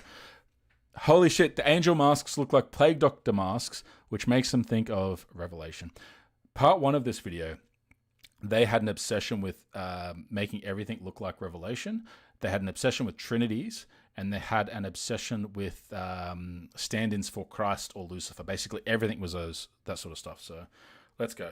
Let's see. We'll do some random drop-ins here. Evangelion's third angel to Jesus Christ. What did I say? They tie shit to Jesus. Okay, I want to find out how they made one of the angels. Okay, if you haven't seen Neon Genesis Evangelion, it is a seminal piece of anime that is based in the mecha genre, right? So mecha, giant fighting robots, Power Rangers, that's a mecha show. The thing that Neon Genesis Evangelion did, though, is it focused on the psychological impact of being in the type of alien versus human war that was depicted in earlier shows like Macross, or I don't know about Gundam, if that's aliens or not. Haven't watched Gundam, but I know Macross. Macross was a big one where you had aliens that were attacking Earth, and You know, it was very black and white, heroic stuff. Changed a little bit later in the stories. But Evangelion took all that and said, hey, what if we had young children, basically? Like the main characters, Shinji, Asuka, and... oh, shit. How am I forgetting one of the characters in Evangelion's name? Bluehead. Rei Ayanami. They're 15 at the start of the series. And the psychological impact of having the weight of the world's survival placed on their shoulders is kind of the main thing the series is about, particularly in the original TV series. The movies sort of expand quite a bit, and the lore in that gets fairly complicated. But the TV series was all about Shinji and his daddy issues. How was the third angel Jesus? Let's go. It has a powerful long-range energy blast which distinctly forms a Christian cross upon detonation, and 2 sharp spikes that come out of the palms of his hands. This third angel... I'm sorry, the laser spikes? And 2 sharp spikes that come out of the palms of his hands. That's a reach. Correct me if I'm wrong, but the sharp spikes went into Jesus' hands. They didn't come out of them, right? Like, do we have any Christian lore experts in the chat? But they went in, they didn't come out. Correct? Yeah. This third angel is known as the son of Adam. Each of Adam's sons, according to the fandom, have meaning to their chosen name. The angel named Ramiel means thunder of God. The angel named Leliel means jaws. Spoiler alert. The creator of Evangelion is on record saying that there are Christian references in Evangelion. The name itself, New World Gospel or something like that, Neon Genesis Evangelion. It is 100% an aesthetic choice that was made by the creator because he thought it looked cool. That is on record. That is a fact about Evangelion. But hey, let's read into this shit. The angel named Bardia fuck your angels. Is Armisiel, which means mountain of and the final angel's name is... sorry, spoilers. Sorry. I mean, this show's been out for a long time, so...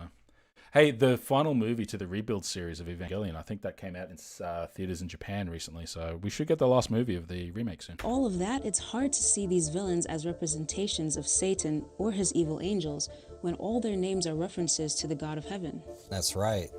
That's the other thing they love doing. Anything that is a reference to Satan, they will try to establish how they are putting the properties of God on things that are named after Satan to try and make Satan look like the good guy and God look like the bad guy. Fantastic. Human using biomechanical fighting machines called Evangelions. Gellions, not Jellions. Hence the name of the show. Exactly. Now, if the enemies portrayed in the story are associated with God, then it would make sense that the heroes would share some character traits with Satan. Okay, I've seen Evangelion a couple of times. I have no fucking idea what they're going to conflate with for Satan when it comes to 3 teenagers that predominantly at the start of the series go to fucking high school and just have a lot of horny angst going on amongst each other. That's exactly what we find. The Nerve logo is a fig leaf, which is a symbol of hiding our sins from God.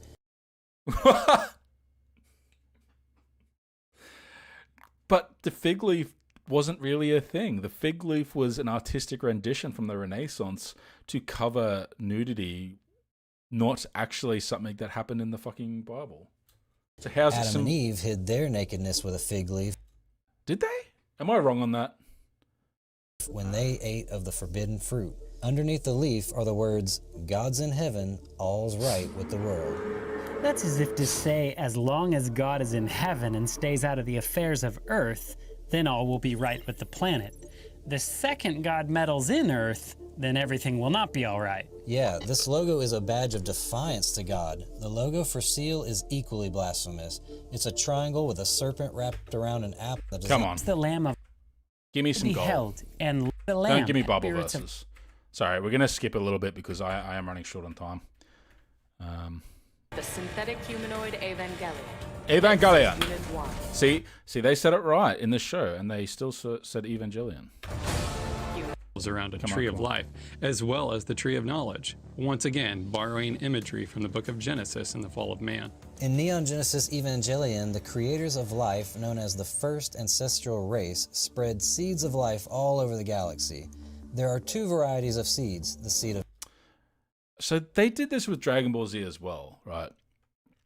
And maybe this is fair, but they're going through like pretty significant lore steps that happen in movies and stuff instead of focusing on the TV series. And it's a bit like, hey, dude, focus. Just go in order. Just take us through the story. Don't jump around and shit. Oh, that's right, known Lilith. as the fruit of knowledge, which contain human beings that are weak but very intelligent. Wait, the Lilith legend is a myth that historically came from an early Gnostic Christians and They love Gnosticism as their like beating dog, right? So for any of you that haven't come across much Gnosticism, and I'm not going to go into detail because I'm not sort of prepared with any particular, rigorous study about the history of Gnosticism. But what I do remember is that in the early church, around the 1st century BC, no, not BC, CE, the 1st century CE, as Christianity was in its sort of infant stages, like a lot of religions, there was actually lots of different disparate groups that sort of had lots of different beliefs that were springing up. So you sort of look at the way there's lots of denominations now. The early church had a similar thing where there was lots of these Gnostic groups that were interpreting the story of Jesus that was being passed around in different ways. Some of those were referred to as Gnostic Christianity. Gnostic comes from gnosis, which means knowledge. It's where we get the words Gnostic and agnostic from as well. So to have knowledge of something or not to have knowledge of something. And Gnostic sects became, they were neck and neck with what we know as Christianity currently. But they were a lot more into the, what would be considered now occult side of things, or the mystical side of Christianity, where they looked at things. So for example, there were forms of Gnosticism that dealt with the application of how knowledge could imbue power to someone, and one of the ways they could achieve that is by interacting with beings called archons. And the idea was that if you could gain knowledge of the archon's name, you could then use that knowledge to gain the power of the archon and use that to sort of ascend through different spheres of power and heaven. And that was neck and neck with Jesus, take this bread, it is my body, take this wine, it is my blood. If you have faith as a mustard seed, you can move mountains. I can heal the sick. Whatever you do in my name is whatever I do in heaven is done on the earth. Blah blah blah. Like that could have been what we got for Christianity, and maybe that wouldn't have spread as much. That's what they're talking about when they're talking about Gnostic.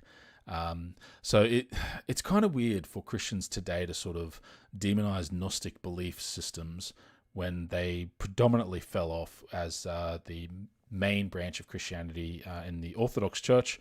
That sort of became more prominent until that split into the Roman Catholic Church as well, and all the rest that splintered out. So. Jewish folklore. It is stated that Lilith is the mother of abortion, homosexuality. Okay, I've never heard that. I've never heard that Lilith is the mother of abortion and homosexuality. I've never heard that. Citation, please. That's cool artwork, though. And mother of sexual degeneration. She sounds kind of cool, right?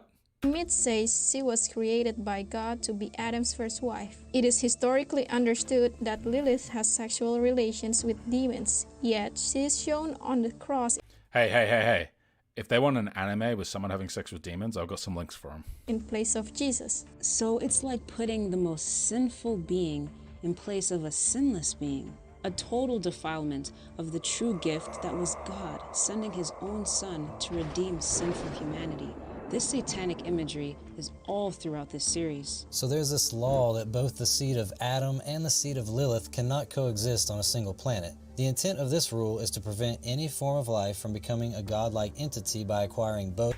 All right, I'm not going to lie. I don't know how you guys feel, but Neon Genesis Evangelion is fucking dense with fucking imagery and shit. And hearing them go on and on about it and nitpicking every fucking thing, I'm going to say we know for a fact that the creator of Neon Genesis Evangelion made an aesthetic choice. All of your complaints about how it's insinuating some sort of, specific intent to create a satanic feeling in people and to replace the role of God with the role of Satan is bullshit. We're going to move to Full Metal Alchemist, right? I think the Neon Genesis Evangelion, it's going to be a bit more, it's going to need a bit more of a researched approach to exactly what's going on. But Full Metal Alchemist, right? So this might be getting into the depths of something that's a little less broadly known by people. I guarantee you we are going to talk about Chimera. Like the words from Shut up. I guarantee you we're going to talk about Chimera. But this show, what this has got going for it, and I think this will be interesting to see how they approach it, is basically while this is about alchemy and it presents alchemy in a kind of magical way, in that people can just sort of clap their hands and they can create fire or they can manipulate matter, it's linked with the idea of equivalent exchange. So they require all the components to be present in order to make a reaction. So in a sense, there's it's kind of like they've taken the idea of magic and fantasy and they've put and sorry for anyone science-minded out there that I'm comparing basically magic and animated science, but they gird it with the scientific understanding that there needs to be like a balance in the equation. So the output needs to match the input, and you can't get something from nothing. And that'll be interesting to see how they twist this around. Okay, let's guess. No, actually, I can't guess. I was going to say, let's guess how they're going to define evil and good in this, because all it is a action adventure about two brothers. Oh, I know. Okay, no, they'll probably cover this too. So I won't spoil it. Again, sorry if anyone is intending to ever watch this series. He's fuck. Where's your scrubbing like YouTube? It's more powerful, faith or science. Yes. They go faith versus science. All right, let's go. Full Metal Alchemist. Come on, bring it on. This is a good show. I loved this when I was watching it in the 2000s. I could take a guess where this one's going to go. Full Metal Alchemist gained its popularity due to its philosophical subject matter it wrestled with. Which is more powerful, faith or science? Wrong. The core to Full Metal Alchemist, right? So I don't know why I wasn't going to spoil it. I've got to spoil this to talk about it, don't I? Full Metal Alchemist, the premise of the series is based on the two brothers, Ed and Al Elric, who, in the opening scene of the show, their mother has passed away. And the brothers, who are sort of completely devastated by this, they end up studying the art of alchemy. What they want to do is they want to use alchemy to bring their mother back to life. The problem, and like I stated before, one of the underlying concepts of the show is that you cannot have something created with alchemy that has not had balance on the input. So what you give must be the same as what you get. And the issue is that they want to bring their mother back to life, and their mother has a soul, their mother is a person. How do you balance a person with what you want to create life with? What is the value of a life? That is the core philosophical discussion that is happening in Full Metal Alchemist. The series follows the story of two alchemist brothers, Edward and Alfonso Elric, who want to restore their bodies after a disastrous failed attempt to bring their mother back to life through alchemy. Ned, something doesn't feel right. And because it's a taboo to use alchemy for resurrecting human life, they nearly lose their lives in the process. Al literally loses an arm and a leg. I mean, it's not funny, but it's like, I'll give an arm and a leg to go to Japan in the next 3 months. But yeah, it's kind of funny. Leaving one of the brothers without a body and the other without an arm and a leg. It's no Sorry, Ed loses an arm and a leg. Al loses his whole body. wonder kids are so disturbed these days. These images are downright scary. You know what? Kids like scary things. Kids like scary stories. And I'll also preface this with, there's this weird thing, and I think most of us understand this, that animation is not an indication of the intended age group that a show is for. Like we know we've got things like American Dad, we've got Bob's Burgers, we've got Archer, any number of shows that are not explicitly for kids. Anime, I think, particularly for fundamental religious people that want to find evil in every corner, they struggle with the concept of animated shows that are not for 12-year-olds. Full Metal Alchemist is a shonen. A shonen refers to young boy in Japan, and that kind of more accurately reflects, say, young adult fiction. So up to the age of, say, 17. I was watching this shit in my 20s. I still enjoyed it. I don't know. I still would enjoy it today. I need to finish Brotherhood still, but anyway. So here's the basic story in When someone think about the children. a nutshell. The two brothers set out on a journey to find a thing called the Philosopher's Stone, which will... Oh, that's actually as well. Sorry, I did mean to mention this. So they're looking for the Philosopher's Stone to help resurrect their mother. That's actually a mythological, like separate from that, that's actually part of the mythology around philosophy. The idea that there was a perfectly faceted stone called the Philosopher's Stone that could be used to resurrect people. Will grant them ultimate power to try and get their bodies back. Along the way, they run into different groups of people who are all looking for the same thing, the ability to create or resurrect human lives. Oh, I almost forgot. Time for a little soul food. Oh, I forgot about that. The first episode has like a controlling and corrupt church. Maybe that's something they're going to have an issue with. In episode 1, faith and science collide when the Elric brothers come across a town full of devout religious this is good, believers actually. I forgot about a this. priest that promises he can resurrect their loved ones. Religion promising fucking magic. Who would have thought that this was going to trigger them? If they've died. Children of God who live upon this land. No copyright claim. Sun God Leto illuminate thy path and drown out thy Well, shadow. religious No copyright sayings claim. all over the city. If you are lost, follow me and you will be found. Who is? No copyright claim. You've never heard of the great prophet Cornello? Yeah, so basically, prophet in the city, he says he can bring people back to life, and so everyone follows him for the great sun god Leto, as we heard. No copyright claim. Okay, I think I'm starting to see why this didn't make it. Give sins? In the updated version, Full Metal Alchemist Brotherhood, they say he can even give eternal life. We were lost until he came to town and began teaching us all the ways of the sun god Leto. He grants eternal life to the souls of the faithful. He can even resurrect the dead. His miracles are proof that what he said. No copyright claim. Something I gotta see. And people believe in... See, the scientific Edward Elric is like, you know what, I've got to see this. I've got to inspect this. I've got to review these claims. Good lesson. him because he performs miracles. He's healing people. He raises dead animals to life.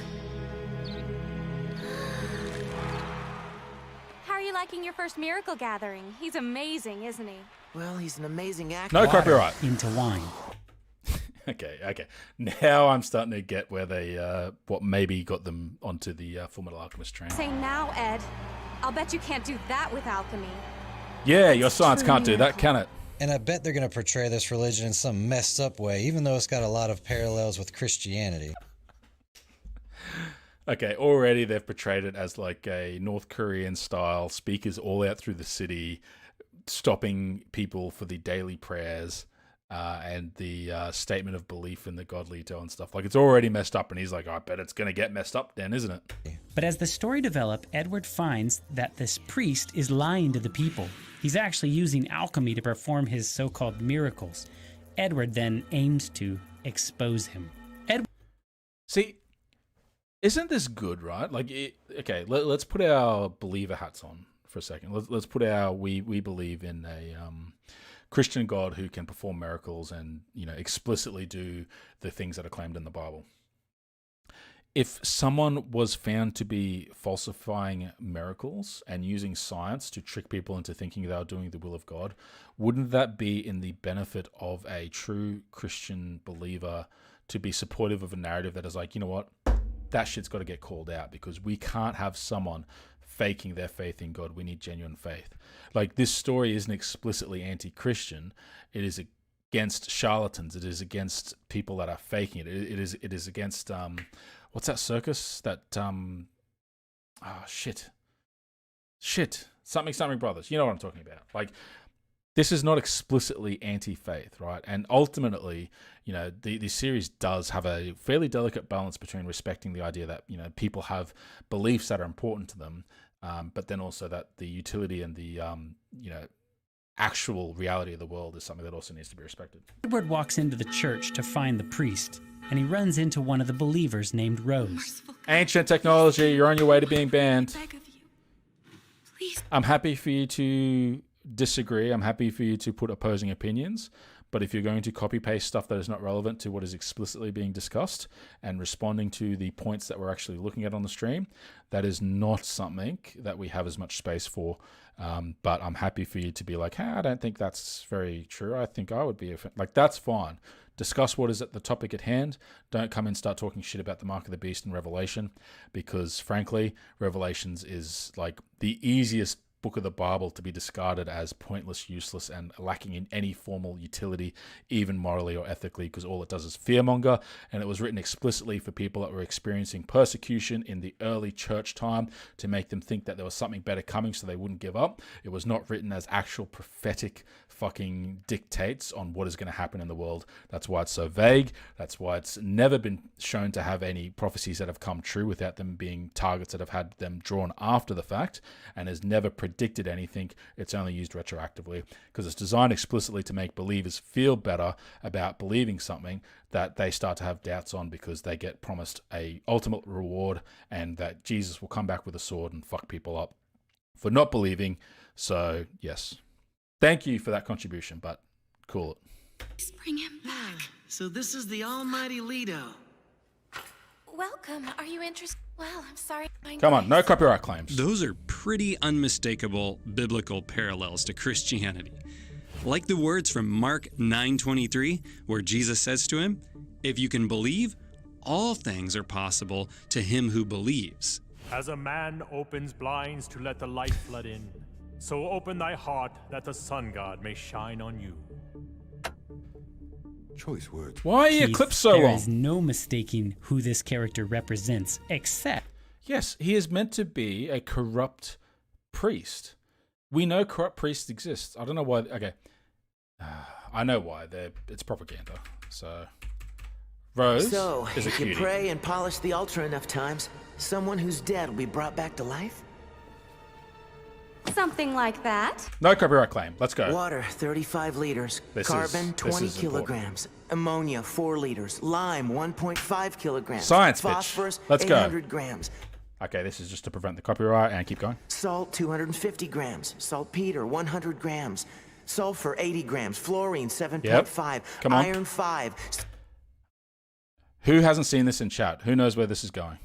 Silicon, 3 grams. And trace amounts of 15 other elements. So Rose, the reason that she is so devout is because she wants her brother brought back to life because he died in a mining accident. I think it was a mining accident. What's that?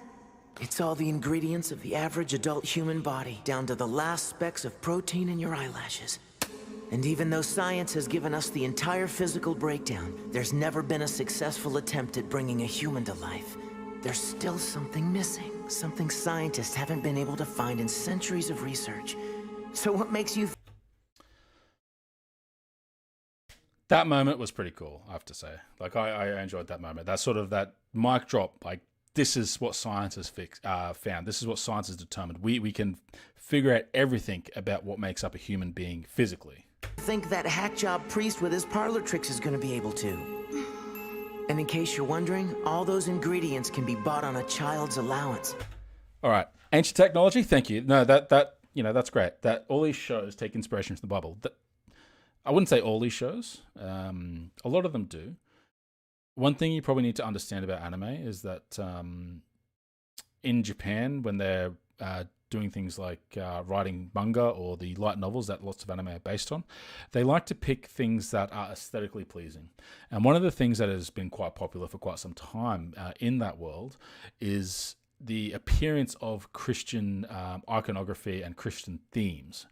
They find them to be appealing and interesting, and so they write stories that include references to them and adaptions of those particular belief systems. Now, that's done for artistic expression, for fictional purposes, and it's often done in a way that is both friendly towards it and critical of it. Often, the criticism is in the unparalleled expectation of perfection that those belief systems come with. And the actual value of humanity and being a person and being real with yourself and being real with those around you. Here in this scene, in this episode, we have someone who is elevating themselves above the residents of the city and controlling them with promises and miracles that he is faking in order to maintain status and power. And that is being challenged by people, the Elric brothers in this case, who have a scientific understanding of the forces of alchemy, which in this world exist as a rational and predictable and usable phenomenon. Like, it's not magic in the series, it is literally the laws of nature that are being obeyed. And he is challenging those people that are using science itself to corrupt and to manipulate and to control people. So yes, this has the aesthetic of Christianity on it, because frankly Christianity is a force that goes out and imposes itself upon nations that are not Christian by culture. They're only Christians by force in many cases. Well, it's always force. Like, the very nature of proselytization and missionary work is to forcefully enact your religion on people. My heritage is Tongan. That whole island has had lots of damage done to its culture by Christian forces. So when cultures start to interact with Christian themes and ideology and the the ideas that have been taken to their culture and sort of forced to be relevant, I think that's okay. I think that's a reasonable response. Now, one thing I find fucking hilarious, though, is that they've taken these themes and they've made them just a complete aesthetic. So you've got innocuous things like that, Full Metal Alchemist, all the way down to pornography that has, what is it, Bible Black, that's it. That's the hentai I'm thinking of. And then you've also got the midway points like High School DxD, where you've got some religious stuff in there as well. And also, actually, fantastic gore and action in Hellsing Ultimate, where you've got the Protestant Hellsing organization with Alucard, the vampire, often facing off against the Catholic paladins, particularly Father Anderson. So yes, the Christian aesthetic is used in anime a lot, and I don't think that's a criticism of anime or any media that happens to use Christianity as a way of expressing themselves. I think that's an indictment of the way Christianity actually inserts itself all over the fucking world, meaning that yes, there is going to be stuff coming from all parts of the world that references Christian iconography and Christian doctrine, because it spreads like that, because that's how Christianity works. So Christians need to cool their jets if they don't want people talking about their shit, because they're spreading their shit all over the place. Thank you for my Humans can be built on the cheap. There's no magic to it. Well, if there's no magic, then you bring someone back to life. Just a matter of time, Rose. Science will find a way. Science is the answer to everything. They are not going to like that, right? They're not going to like that this show is like, you know what? The world is shit. Yes, you lose people. You know, there are challenges, but science will find a way. And that's the one thing that I think that makes Full Metal Alchemist really interesting in the context of this Dark Secrets of Anime Exposed, is essentially they're critiquing an anime that is like, you know what? We, humans, we have got agency, we have got power, we have got the ability to look into the secrets of the universe and expose them by utilizing the scientific method. That's the story. This is the first episode of this series, man. This is a whole 20 minutes and they're getting this in one episode, and it's amazing. If I were you, I'd drop the scriptures and pick up an alchemy book. We're the closest things to gods there are. Did I hear that correctly? They're not going to like, we are the closest thing to gods there are. He telling her to drop the scriptures? He's insinuating that Listen to the music in the background. Boom. Boom. Science is greater than God, even though God created all things. We wouldn't even have science if it wasn't for... Claim requires citation. For God. Lift thy voice to God, and the prayers of the faithful shall be answered. Did I mention all those ingredients I read off? Down at the market, a kid could buy every one of them for the spare change in his pocket. Check for copyright. We're going to wrap up soon, so yeah. As it turns out, humans are pretty cheap. Oh! Blasphemy. We are all children of God, created They're not going to like that, are they? in his image. That list represents the complete chemical makeup of the human body for the average adult. It's been calculated to the last microgram, but still, there's never been one reported case of successfully creating a human life. Copyright check. Copyright check. And you're telling me something modern science can't do, you can do with prayer? Man, this stuff is blasphemous. Yeah, they don't like that at all. Now, I personally find it to be a really smooth brain analysis to look at what's being said by Edward Elric here and going, oh, that's blasphemous. He's saying humans are cheap, they're disposable, they have no value. But what is really being wrestled with? Now, remember, this is the same episode where at the very start, the Elric brothers tried to bring their mother back to life. But the problem is they were unable to provide equal value in the alchemic ingredients to result in their mother being successfully resurrected. So the real theme of this episode is that human life is so intrinsically valuable that even the components that make up a person, they don't even start to reflect the true value of the people that in our lives and the people that we love. Because we are talking about this Rose, the believer, the person that's quite devout. It's her brother that she wants to bring back to life. The Elric brothers, it was their mother they lost. It talks about how strong those relationships and bonds are, and how that doesn't relate to just us as meat bags, but as how we interact with each other and how we provide value in each other's lives. So we're going to leave it there. We're not going to get much further on this. It was very optimistic. I probably need to do these as scripted videos rather than live responses, but I thought it would be a bit of fun. I didn't think the Full Metal Alchemist one would be this long. Like, holy moly. But look, if you've enjoyed the stream so far, if you consider subscribing, if you haven't subscribed, that would be fantastic. And otherwise, make sure that you jump in, and again, anyone that's able to contribute to Manda's fund. I know we've reached the goal, and that's fantastic. That's the minimum that we needed. That's the MVP, minimum viable product, to make sure that Manda and Angel get into a safe place. And I'm sure any extra that we're able to raise over the next 12, 13, 11 hours, whatever it is just going to help make sure that the transition is stress-free, smooth. And we all know when we move, things come up that we don't anticipate. So for any of you that have got anything in your pockets, that would be fantastic. Ancient Technology 420 Babylon. Blaze it, my friend. I know your Christian heart. I know God's going to weigh on you. God's telling me right now that he's got something for you, that as you open up and you start to bless Manda and her moving fund, that those blessings will come back to you twofold, threefold, fivefold, tenfold. And I just feel like the word of the Lord is just strong on my heart. That was just really burdening me, and I hope you take that message, and I hope the Holy Ghost speaks to you. Yes, I used to preach. So thank you, Ancient Technology 420. I thank you in faith that God will speak to you on that. And look, I'm being a bit facetious and I'm teasing you. Look, I thank you for your contributions. I know you went a bit off the tangent sometimes, and I get it. It can be exciting to talk to atheists or people that don't believe in what you believe. That's fine. But, if you do give, that's great. I think despite a difference in beliefs, we can all do kind things for each other. So we're at 7:56. Ding, ding, ding. So the next person we're going to go see today is Nervardia. I don't know if I've seen Nervardia post yet. Okay. Critical Cripple has already put up the next one, which is fantastic. So look, if everyone can migrate over there shortly, we're going to finish up with another song, I think. Do you guys want another song?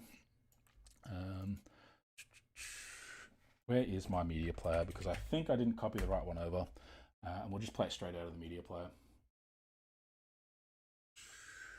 Music.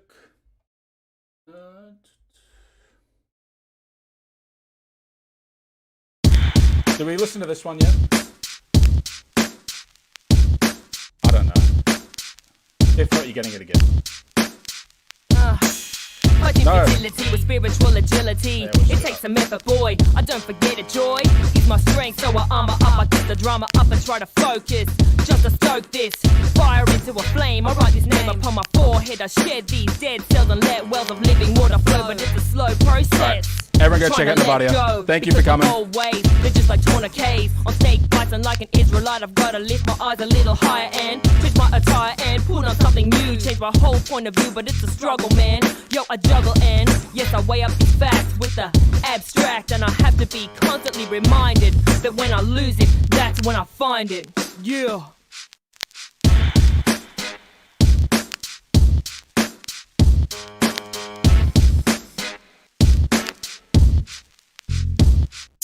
My mind divides and splits like split cells. Heaven and hell, they strike like church bells. Dualized will, as I stare through window sills, I focus my thoughts and forge them harder than me through. The beast rages from within, but before I can stop it, my anger has the win. And I sing with my hands, forgetting my commands to stand strong. Instead, I land wrong, it's a sad song. My shoulders weigh a ton, but I banish the beast back to where it came from. from. I temper my patience and train positivity. Resurrect chivalry to emulate anomalies. Redefine myself to learn strength through gentleness like Christ, with whom my flesh and mind mesh. Tested regularly by the enemy who corrupts, but like they say, I just gotta wise up.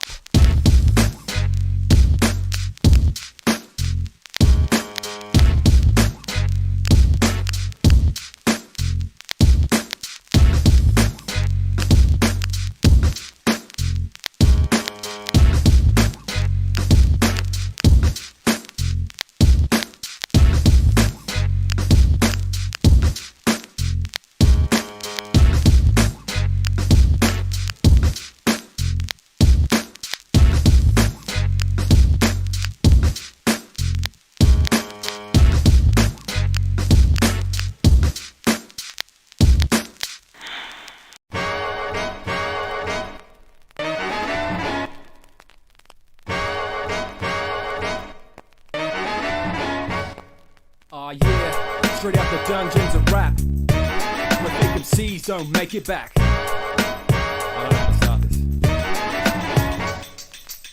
Feeling the beat, I start to speak a fleet of metaphors. The verbal herbivore, keeping beats and lyrics raw. I stay organic with a plan to get you on the floor. Well equipped to spit, told you before, you don't wanna brawl. You can't escape from moving when we step onto the stage. I ride 'em up a storm born on a blank page. Persuading movement when I rip it on the kick and stare. Sick of the crowd who hear the sound and simply stop and stare. Sparking your interest when we serve it like surprise chef. Rise upon the treble clef with nothing less. We express that energetic, drawn like magnetic heads we never miss. Sometimes we do it like that, but now we're doing this. Ripping this is our return like Lancelot to Camelot. I'll ransom what I got, which ain't a lot, but I never stop. More solid than a rock, the heads forever pop. We see them body pop and call it hip hop. Try to resist it if you can, but I bet you can't. We keep you moving from the start, when we impart rhythm, this and vision, we're a catalyst. We do it like that, but then we do it like this. Try to resist it if you can, but I bet you can't. We keep you moving from the start, when we impart rhythm, this and vision, we're a catalyst. We do it like that, but then we do it like this. Yeah, can you hear me? I'm coming clearly through your speakers, so lace up your sneakers and bust a move like while the micro groove right is getting played out. I'm so cliched out, I'm on another tip. I'm well equipped to move them party people. I'm like a needle on a 45-year. Thanks for coming, everyone. I'll make the party the stream is up on Nervardia's channel and just starting soon, so I'm sure they'll kick off any moment. I might have stopped a bit early, but I will. It's that girl on that microphone. I come here with them two big fella.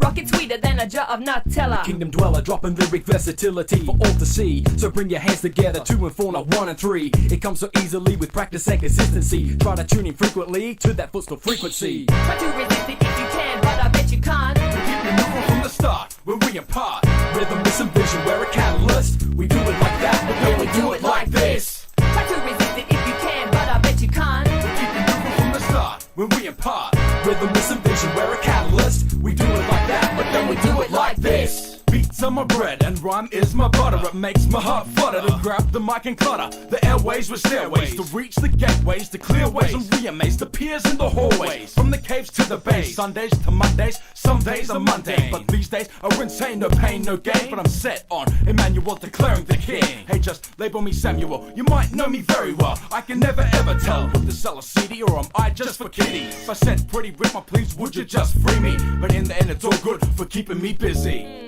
So now we got you all fiending for a taste. Yo, we're the crew to satiate you with the niceness. Top we slice and dice, yes, these whack crews they're fielding the weaponry we're wielding. Try to resist it if you can, but I bet you can't. We keep you moving from the start, when we impart rhythm, this and vision, we're a catalyst. We do it like that, but then we do it like this. Try to resist it if you can, but I bet you can't. We keep you moving from the start, when we impart rhythm, this and